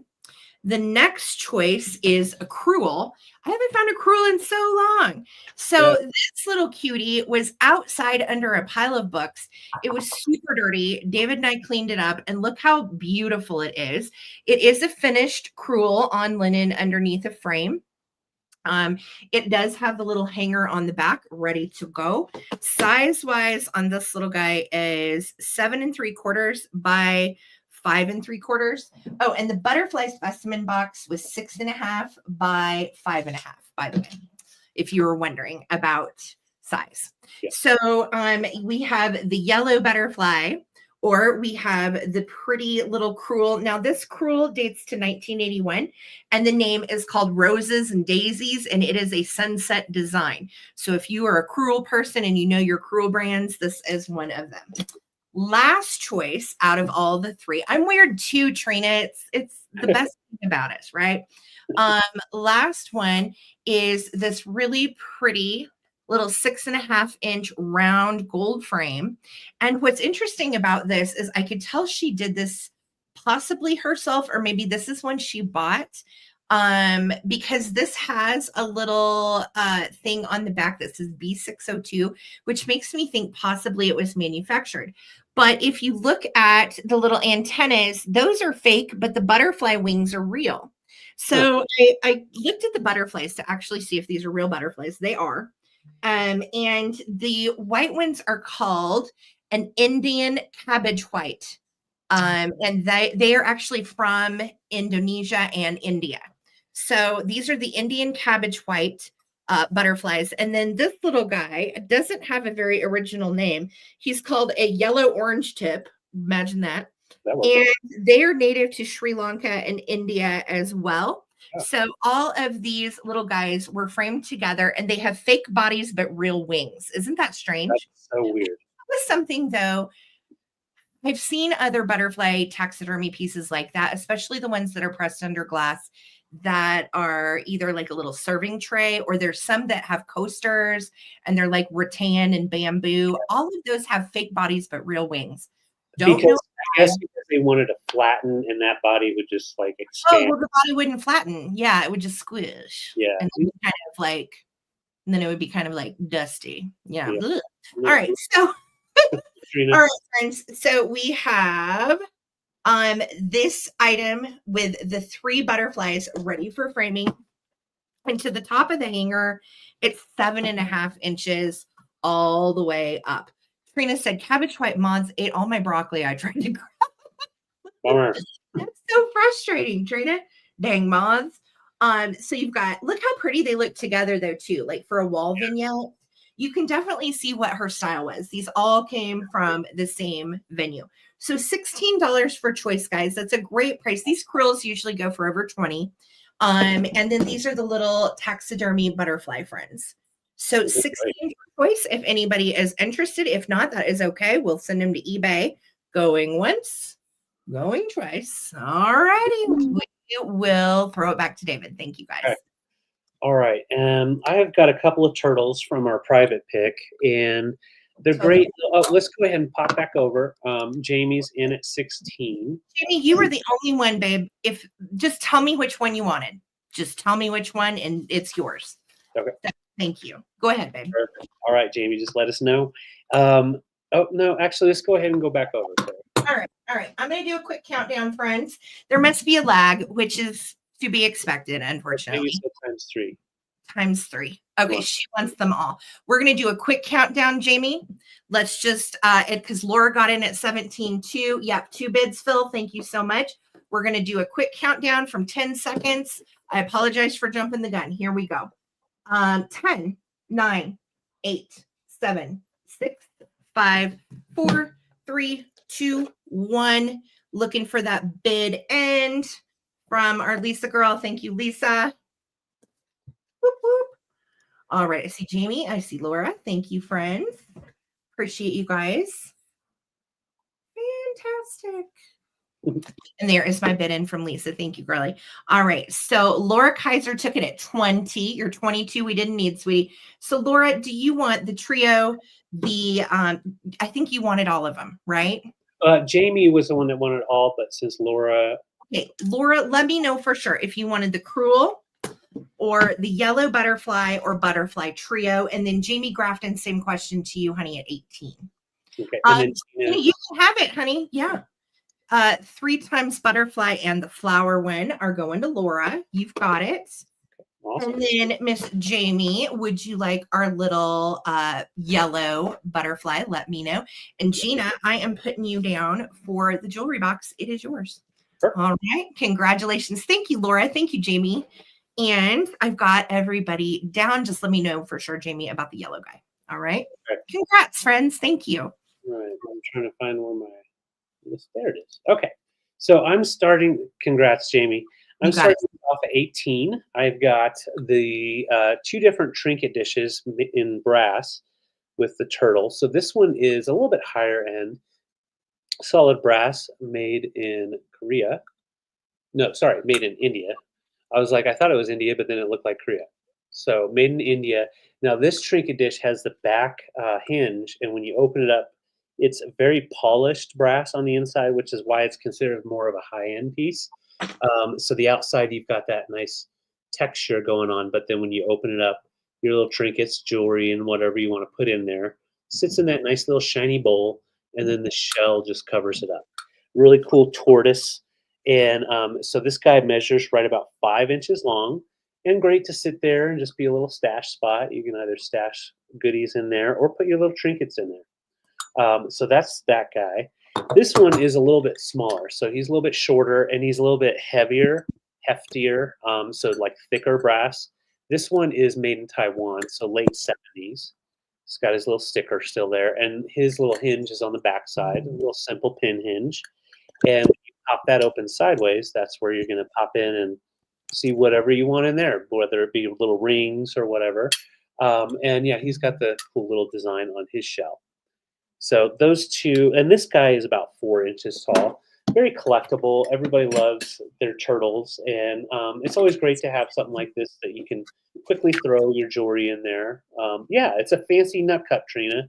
I love it.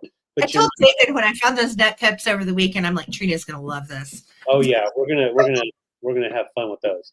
So yeah, there's that one, the larger one in India from the 60s, and this one's Taiwan from the 70s. And oh, he's jumping a curb. So let's count it down. Thank you, Victoria. I see your bid. Great little dishes. If you want to get in, we're at 18, 15, 14, 13, 12, 11, 10, 9, 8, 7, 6, 5, 4, 3, 2, 1. Bid end. Let's try a race. Who's going to win? Who's going to win? Who's going to win? I think the little guy. You think it's the little guy? Uh-huh. He did it. He crossed. Face. He is. Hey, mother. Man. All right, Victoria, let me know which one you want. If you want the biggie or the smaller one. And okay, Victoria, I got you for old guy. And then Susan, your 19 came in after the bid end. But if you are interested in this guy, you can take him for 19. Just let me know, Susan Lee. And thank you so much. Thank you guys. Congratulations on your tweedles. Thank you. Those are cute. Yeah. Our Vivu said, back from work, yay. Well, we are glad you're back. Oh, yay. Okay, Victoria's taking the old dude, and Susan Lee, you can take the other one. Just let us know. Perfect. All right. So I am actually, let me, No worries. that's my pricing. Okay. I'm starting this at $38. And if you are an ephemera person, you know exactly why. Look what I found. Yes, it is the one. It is the America's Shopping Center Awards. This is spring summer 1960. This is the best time capsule / what Amazon used to be in catalog form. We have a little dog ear here and a little dog ear on the back, but the rest of it's like perfect. It's in such good shape. And oh, the color photos, the ads, the appliances, the tile. Oh my God, the tile and the schoolhouse flooring, Sandrin, wipe clean vinyl. Oh, doesn't that remind you of like the floor at school? Oh, yeah. Totally. I love this. Steve used to work at Ford. His father did too. That's cool. He Gail, did he retire from there before they went out of biz, or let me know. Literally, you guys, there is everything from 1960. I found my grandma's lawn chairs in here. There are the most gorgeous linens, and of course, a lot of this is in color, but a lot of it is in like a really groovy sepia tone as well. Yes, Kathy knows these Ward catalogs, you guys. If you out at an estate sale or Goodwill or a thrift store, grab them. These go for $60 to $100 each. And no, I'm not kidding. And yes, those are gold pieces. It's so, a time capsule, yeah. This one is on the back. We have the color match. The family has dressed to match the boat, and we have matching coolers. That's just a little too coordinated, in my opinion. But then you have what's neat is if you're looking for something in particular, let's say we want to find a garden pergola. It's on page 900. There's like 1,000 pages in this thing, y'all. Yeah. Page 900. Talk about dressing flowers. Right. You have automobile parts. We have baby buggies, gardening, tires, tractors, shocks. I mean, literally everything you could ever imagine. Look at these. These are seat covers for the car. And I'm trying to be really careful with it as I show you these. So if I act kind of wonky, that's why. But the binding is good. Everything's good on it. It doesn't have any water damage or anything. And every page is a mini time capsule of coolness. Oh my God, look at these laminate sheets of flooring and some of these colors. They're killing me. So this is so much fun to peruse through. Yeah, Sarah Lee Coleman, they go for a ton. They really do. So I'm just starting mine at 38, which you know is a steal. Because these go for a lot more than that. And again, I didn't pick it up for much. OMG. This page. Look at this aqua one. Oh. How can we go find those? I know, killing me, literally. So good. Bathing beauties. We have old shower curtain prints. And then you get into the glass bazaar, spoons and punch bowls, and like it's just crazy. And then you have a whole color section for kids bedding. Look at these cowboy chenille matching bedspreads. Oh my God. Just anyway, I'm a nutter for these old catalogs.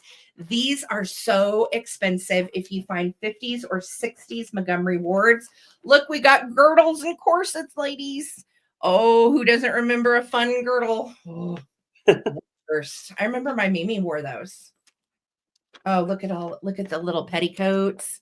We have corsets. Like the undergarment section is wild. I'm like, what are they wearing? Look at the pajamas.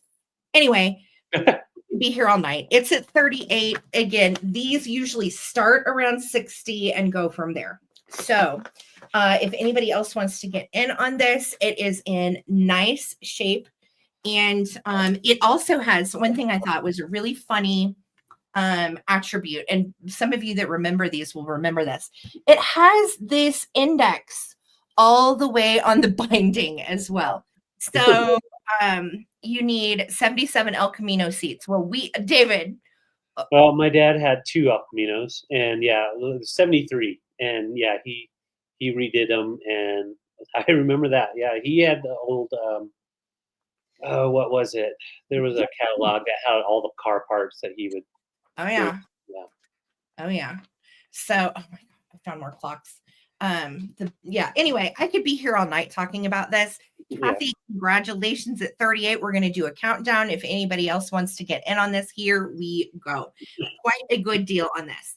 15, 14, 13, 12, 11, 10, 9, 8, 7, 6, 5, 4, 3, 2, 1. Bid end. No worries, Gail. I understand. Completely. You are funny. Gail says he's going to supplement Steve. Uh-oh. Steve's going to be like, Gail, what happened? Oh, and you have the original, look, the Montgomery Ward, Kansas City, Missouri envelope. That's awesome. And you can have them send you one. And if you requested a words catalog, they sent it for free. Back in the day. Back in the day.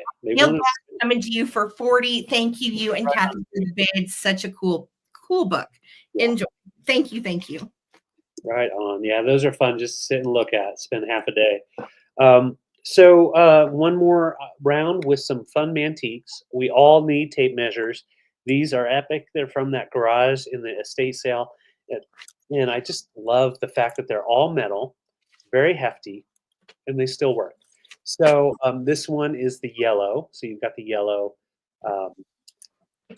on that, and it's the Distin, and it's a 16-foot. So you got the 16-footer, which is important. You can't just go with the 10-foot. You got to go 16-foot so you can measure everything you need.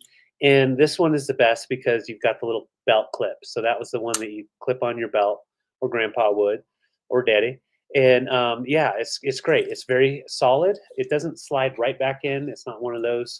So it's pretty easy to use. You just kind of slide in and out. Thank you, Amy. I see you're 12. Yeah, epic from the 30s. Very well built in the U.S. And then this little guy, he's a little bit smaller, but he's a 10-footer and by Evans, made in New Jersey. These are made in USA. Nice solid metal as well, and a smaller white for the tape measure. Now this one doesn't slide out quite as smooth, but it does go back in and out. So you may want to dust it or even oil it, but it's great for, measuring if you're hanging pictures and that kind of stuff. But just nice to have that when you need one of those.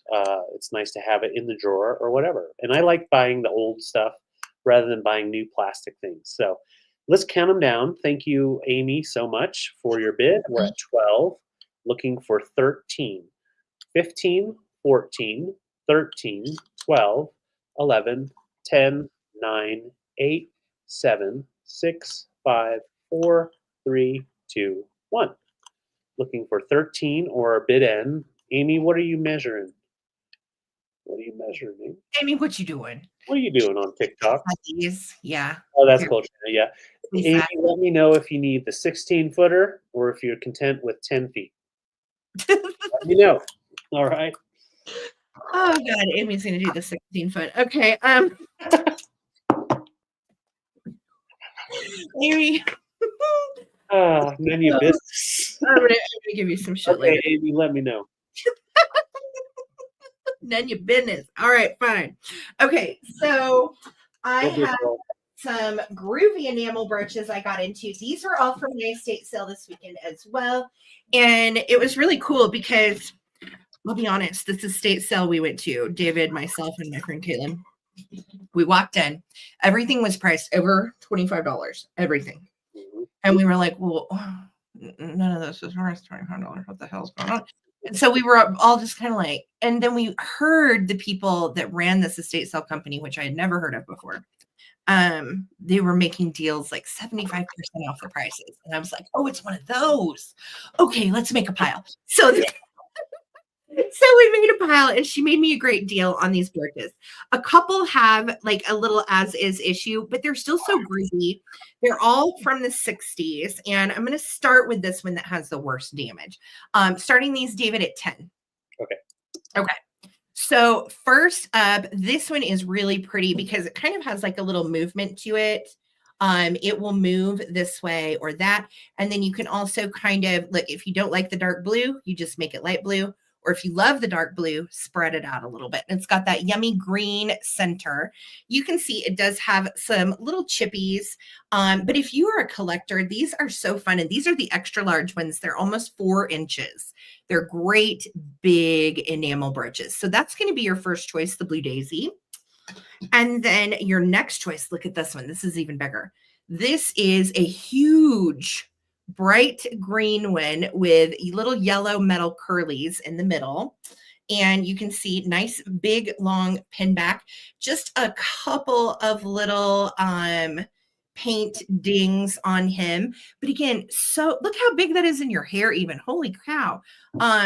Such a cool one. This one you could wear even as a necklace. I think it would be epic as a necklace, but also really pretty sideways.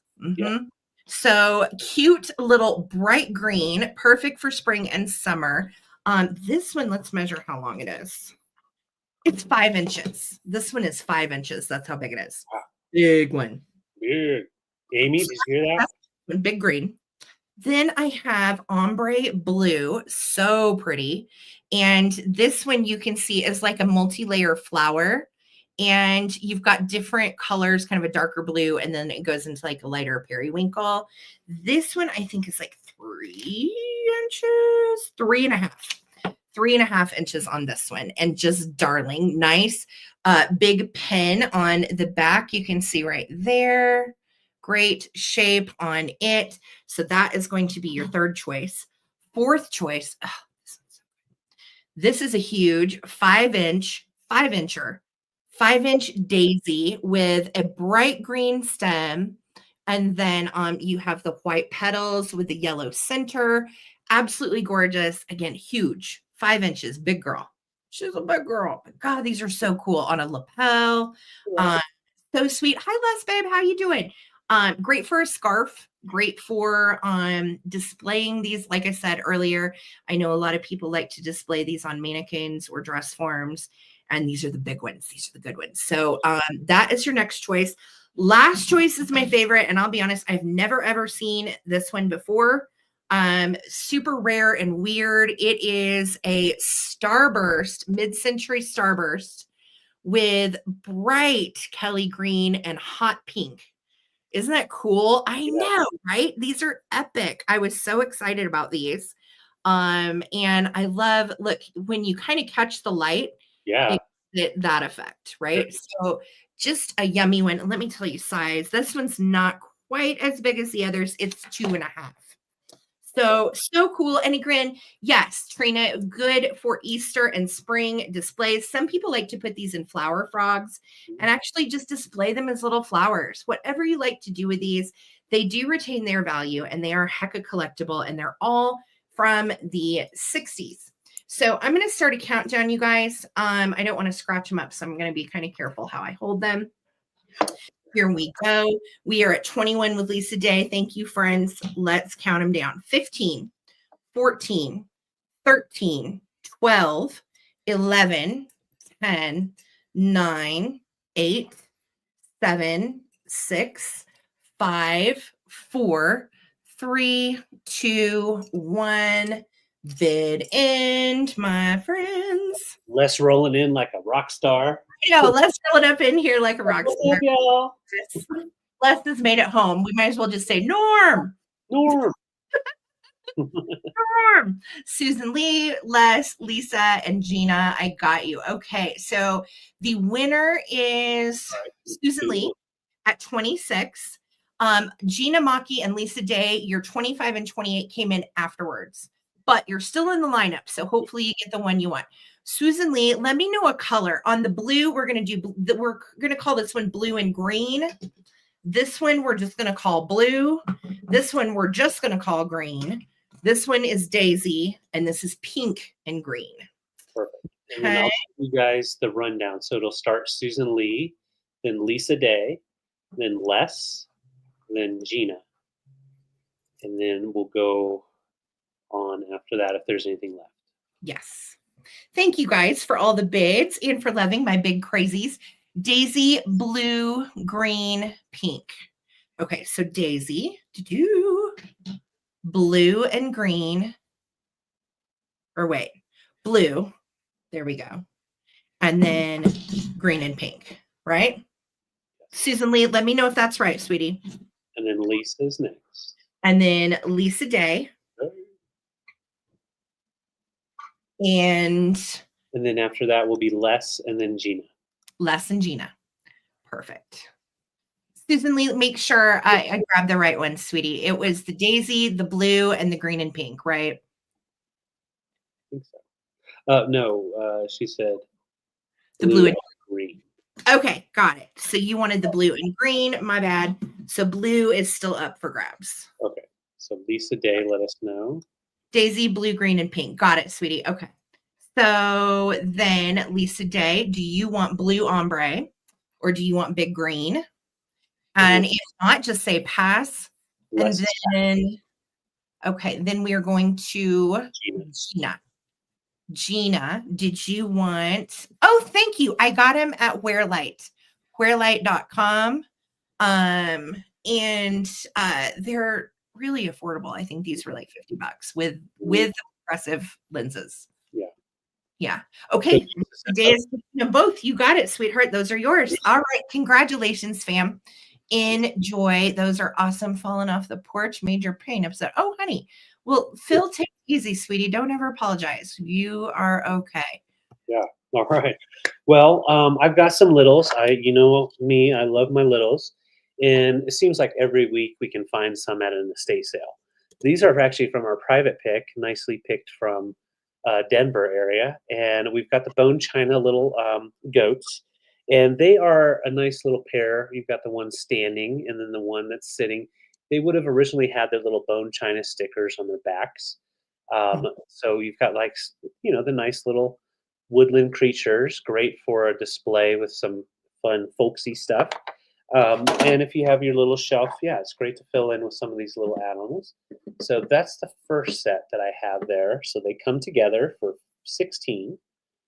There you go. No damage at all. They're from I'd say 60s on those. And then these are also really nice bone china. We've got the buffalo. So we've got Big Daddy right there. And he's got his little boy hanging out. He's just going to watch and see if Daddy does the hunt. And so you've got your 2 buffalo and your 2 little sheep goat. Yes, they are bighorn, like the kinds we have here in Colorado. Yeah. Mountain goats. We call them bighorns, and mountain goats are white ones. Yes, that's right. Yeah. I like the little curled horns. Yeah, I don't know. And we have the big shaggy white ones, but they're up in the high country past like 2,000 feet. Yes. Yeah. And so those are the choices. They come together as a little pair, and they're about 2 inches as far as the largest animal in the 2 pairings. So Zona, thank you so much for your bid. I'm going to count it down. 15, 14, 13, 12, 11, 10, 9, 8, 7, 6, 5, 4, 3, 2, 1. Bid end. So Zona is in for the buffalo or for our big old horned sheep, mountain goats. Oh my God. What do you think? They're so sweet. I like that. Oh. Okay, guess what, Zona? You get to choose. Go ahead and go with these guys, or we can go with these guys, or you can do both. have a whole Rocky Mountain National Park. Like, in Colorado. so yeah, let me know on Bighorn sheep or our buffalo. I do love John Denver. He had a great voice. Okay, sheep goat. For those. And we've got our buffalo if anybody's interested. Thanks. He wants the buffies. They're up for grabs. Puppies. Buffies. Okay, friends, I have some cutie pie books for spring, and one of them I'm going to give away free to the winner. So these I'm just starting at $10 each. I know John Denver's awesome. I agree. Good stuff. So first up is Fuss Bunny. And if you look online right now, it will show you that this book is going for $45 to $65. Ooh. That is not right. And that's what I talk about.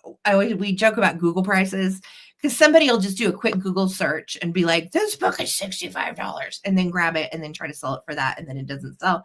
And they wonder why, because the real sold prices on these are about 10 to 12. So, right. So Fuss Bunny is the cutest. We do have a little bitty inscription right there. And Fuss Bunny dates to 1955. He had lovely ears and lovely eyes and lovely brown fur and a lovely white tail, and everybody liked him. Well, you know what they say about people like that. Okay, and Fuss Bunny didn't like a damn thing. You know what? I like that. He didn't like lettuce or clover or cabbage or anything else that other bunnies like. And he fussed and complained until nobody liked him. Oh, we all know that person, right? Yeah. And Fuss Bunny didn't eat anything because he didn't like anything. So he grew hungrier and hungrier and he died. The end. No, I'm just kidding. Just kidding. Fuss Bunny figures it out at the end. I won't do a spoiler for you if you haven't read Fuss Bunny, but he gets his act together by the end of the book. 1955. It is a junior elf book. Precious. Okay. Next up is a personal favorite of mine called Forest Babies. Forest Babies actually has some black marks I forgot to try to get off the cover. So I'm not sure if those will come off or not. But I'll tell you why this book is so sweet and special. It dates to 1949. It does have a little taped page right there. And it has the sweetest pictures of the title, Forest Babies, up in here. The reason this book is always very special to me is on the last page of Forest Babies is what I chose for my tattoo to be. I have this deer all over my right arm. So that little deer right there is actually on my body. And I took it from this book from 1949. So how cool is that, right? It's super fun. Cool. It is a very, very sweet book too. You've got little bears and look how happy he is. Hey, let me tell you a story, little squirrel. And the squirrel's like, I don't have time to talk right now. Precious, precious. It has these little black marks on the front. But it almost kind of reminds me of grease pencil from like a thrift store or something. So that might come out. I'll see if I can get it out if that's the book you want. Next one, I have the Egg book. And the Egg book's cover is a little worn. It's from 1976. And it is a little golden book. This is a very classic tale of little bunny all alone when Dave found an egg and he could hear something moving inside the egg. What was it? A little boy, an elephant, a bunny, a mouse. He's like, I don't know. What would it be? And so he waits around long enough on this little egg that he ends up seeing what's inside, and it's his little best buddy for Easter. Look at that. Is that precious or what? So spoiler alert, they all live happily ever after. Damn it. Book 1976. Or this one, and this one actually does go for quite a bit more than the others for whatever reason.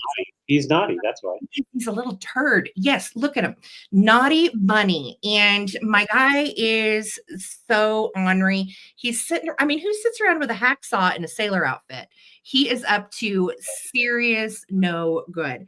Now, this one is from 1959. And it is Stories and Pictures by Richard Scarry. And you can also, or Scary. How do you guys usually say it? Scarry or Scary? And it does have a little pencil mark right here that could actually be erased if you wanted to.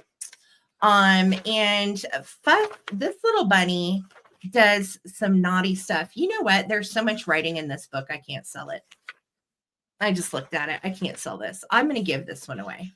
Okay, so Fuss Bunny has some writing, and I'm going to give that one away, and I'm going to give Little Hungry Bunny away as well. Hungry Bunny is free, and it's from the 1950s. Its binding is kind of messed up, but the pictures were so cute, I couldn't turn it away. So, look at that. Oh. So anyway, I will give away both of those books for free to the winner. Just because they're too beat up, I feel like, for me to sell, but look how sweet. Oh, just darling. All right.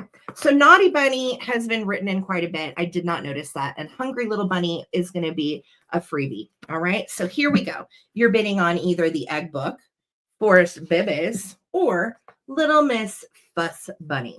All right. Counting down.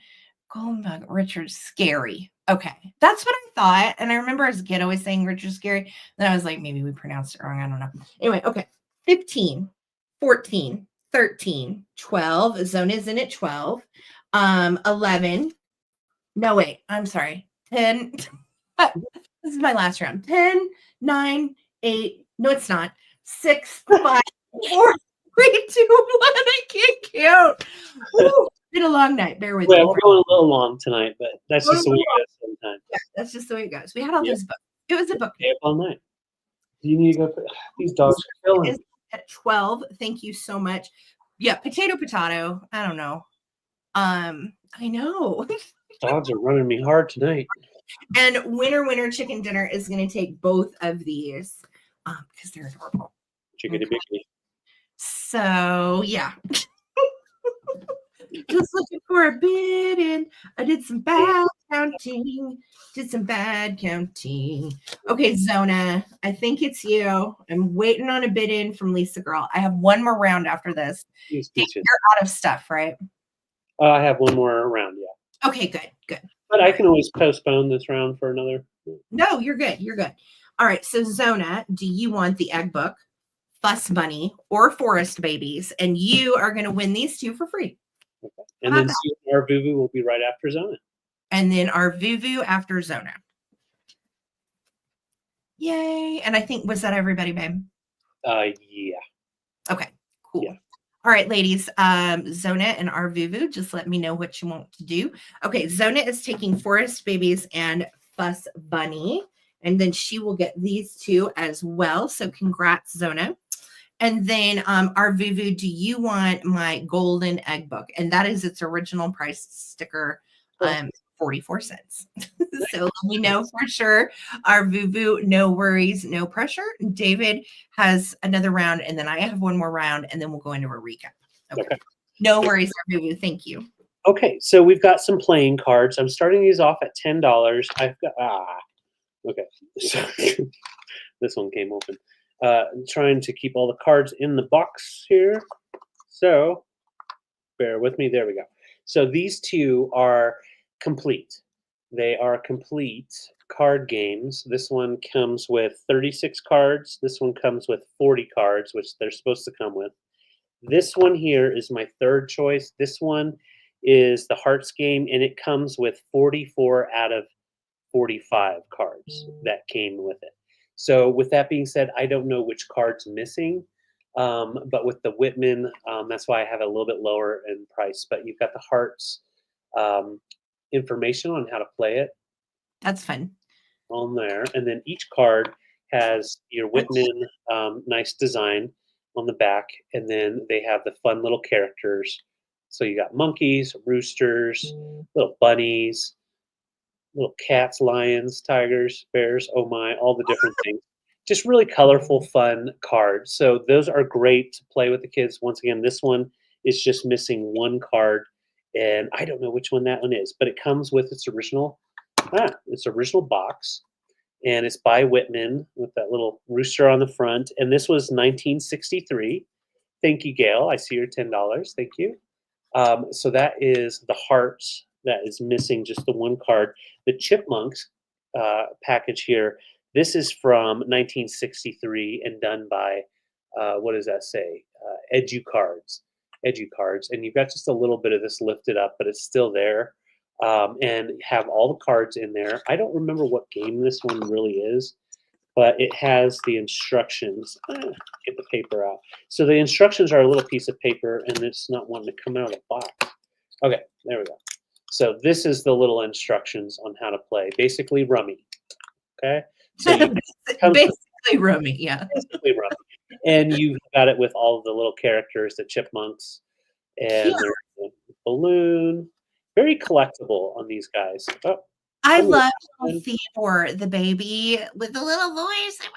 I used to be able. Hold on. Yes, there it is. I can do it. Awesome. Yeah, so it's just like, oh, there's Dave just getting hit with a. Oh, there's Theodore. Oh, little biscuit Theodore, such a little innocent soul. Peaches is definitely talking. Peaches is done. Yeah. So that is complete, and that is from 1963 by Educards. Putting them back in, and then the Woody Woodpecker is done by Fairchild.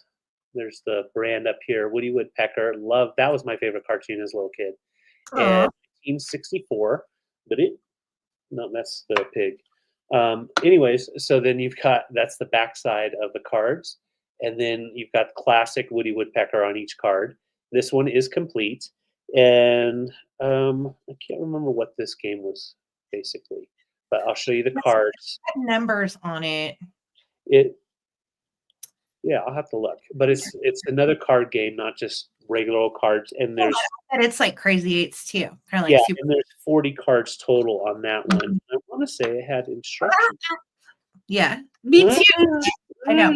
I was always trying to make some silly voice, and then when Punky Brewster had that cartoon come out and that little animal Glomer. And I kind of talked like Glomer, and it was awesome. Love it. I'm gonna do that tonight when we go to bed, babe. Yes, please. Wake me up that way. That'll be funny.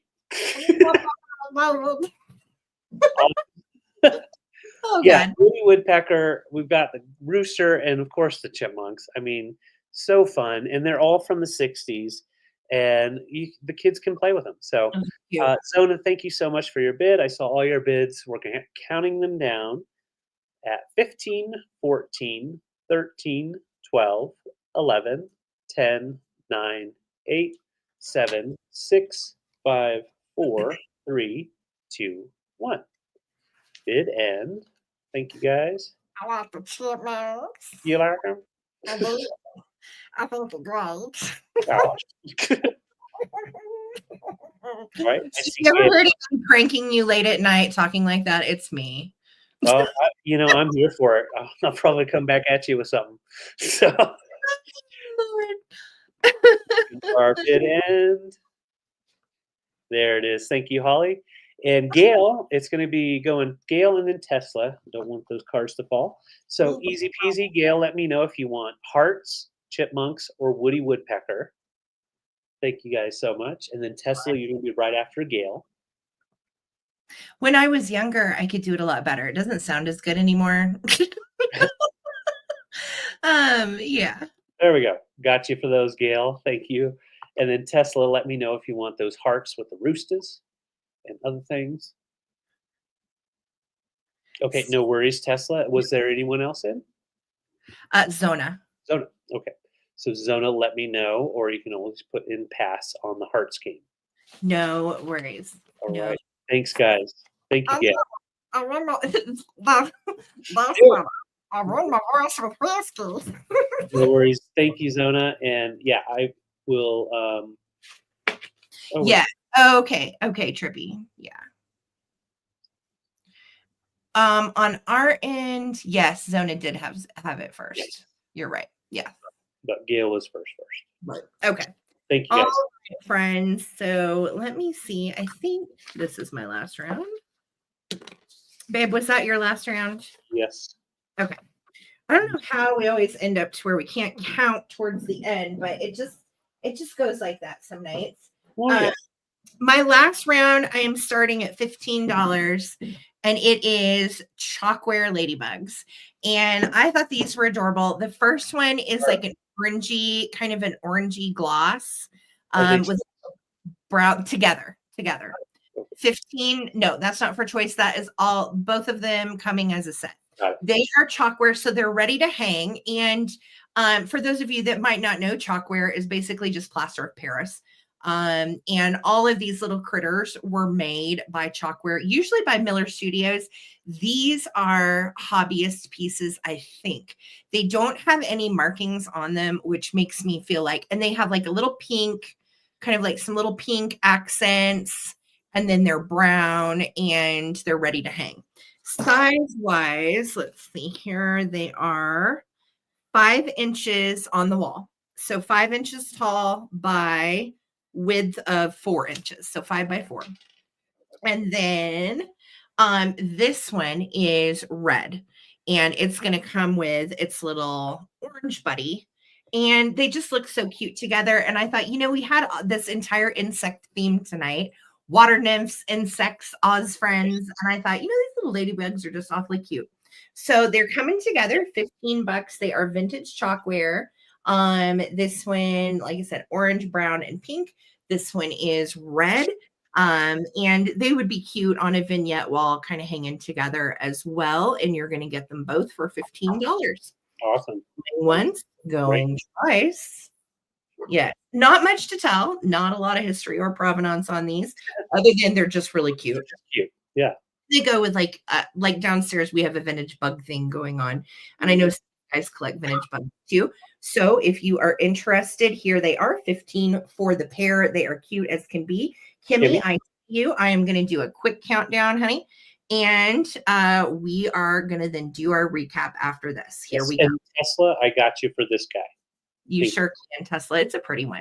Yeah. All right, Kimmy, here we go, honey. 15, 14, 13, 12, 11, 10, 9, 8, 7, 6, 5, 4, 3, 2, 1. Bid end on my little ladybug friends.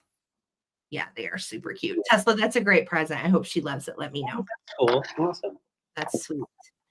Find vintage. Yeah. Bugs in the basement. Ooh, yeah.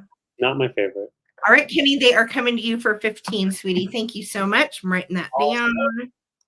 And David, do you want to get us kicked off? Yeah. So, we're going to go right into that recap. Thank you, Holly. And you know the drill, guys. We're going to show you the items that didn't sell throughout the sale.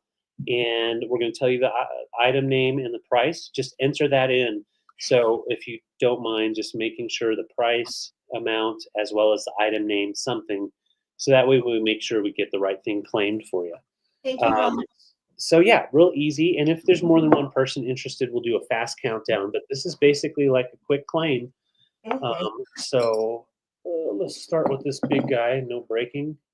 Sorry. All right. So for my first little piece on the recap, this is $44.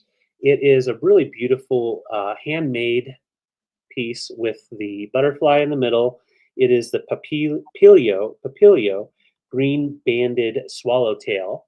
So you've got green and little hints of blue on there, and all of those little pieces in there are stuck down, easy to open and clean, and it will ship carefully, so no issues there. So just put in taxidermy or butterfly 44, and then it'll be yours.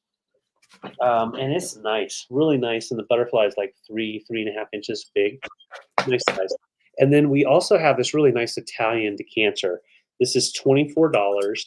And you do have the cork still intact. Very usable for your wine decanter. You have the emblem up front. On this side, just kind of showing off, you've got like the castle on the shield and everything in the crown. And then on the back side, the grapes and the leaf. So that's $24 for the decanter. It's made in Italy in the 60s. So just put in decanter 24. And then I have this really beautiful mid-century modern piece, very earthy, earthenware by OMC. And we've got the sticker still on there. Nice, a nice texture to the pottery. And that is a nice vase for 26. Just put in brown vase 26. And then we have our little turtle trinket, which that is $18. Cute. I know, look away. I know. I love him. He is such a fun little stash box or Yeah, ashtray or whatever you want to use him for. He's so cute. yeah, just put your jewelries in there. So $18, just put in turtle. Okay, Les, I see you for this vase. Is a beautiful vase. That's gorgeous. Congrats.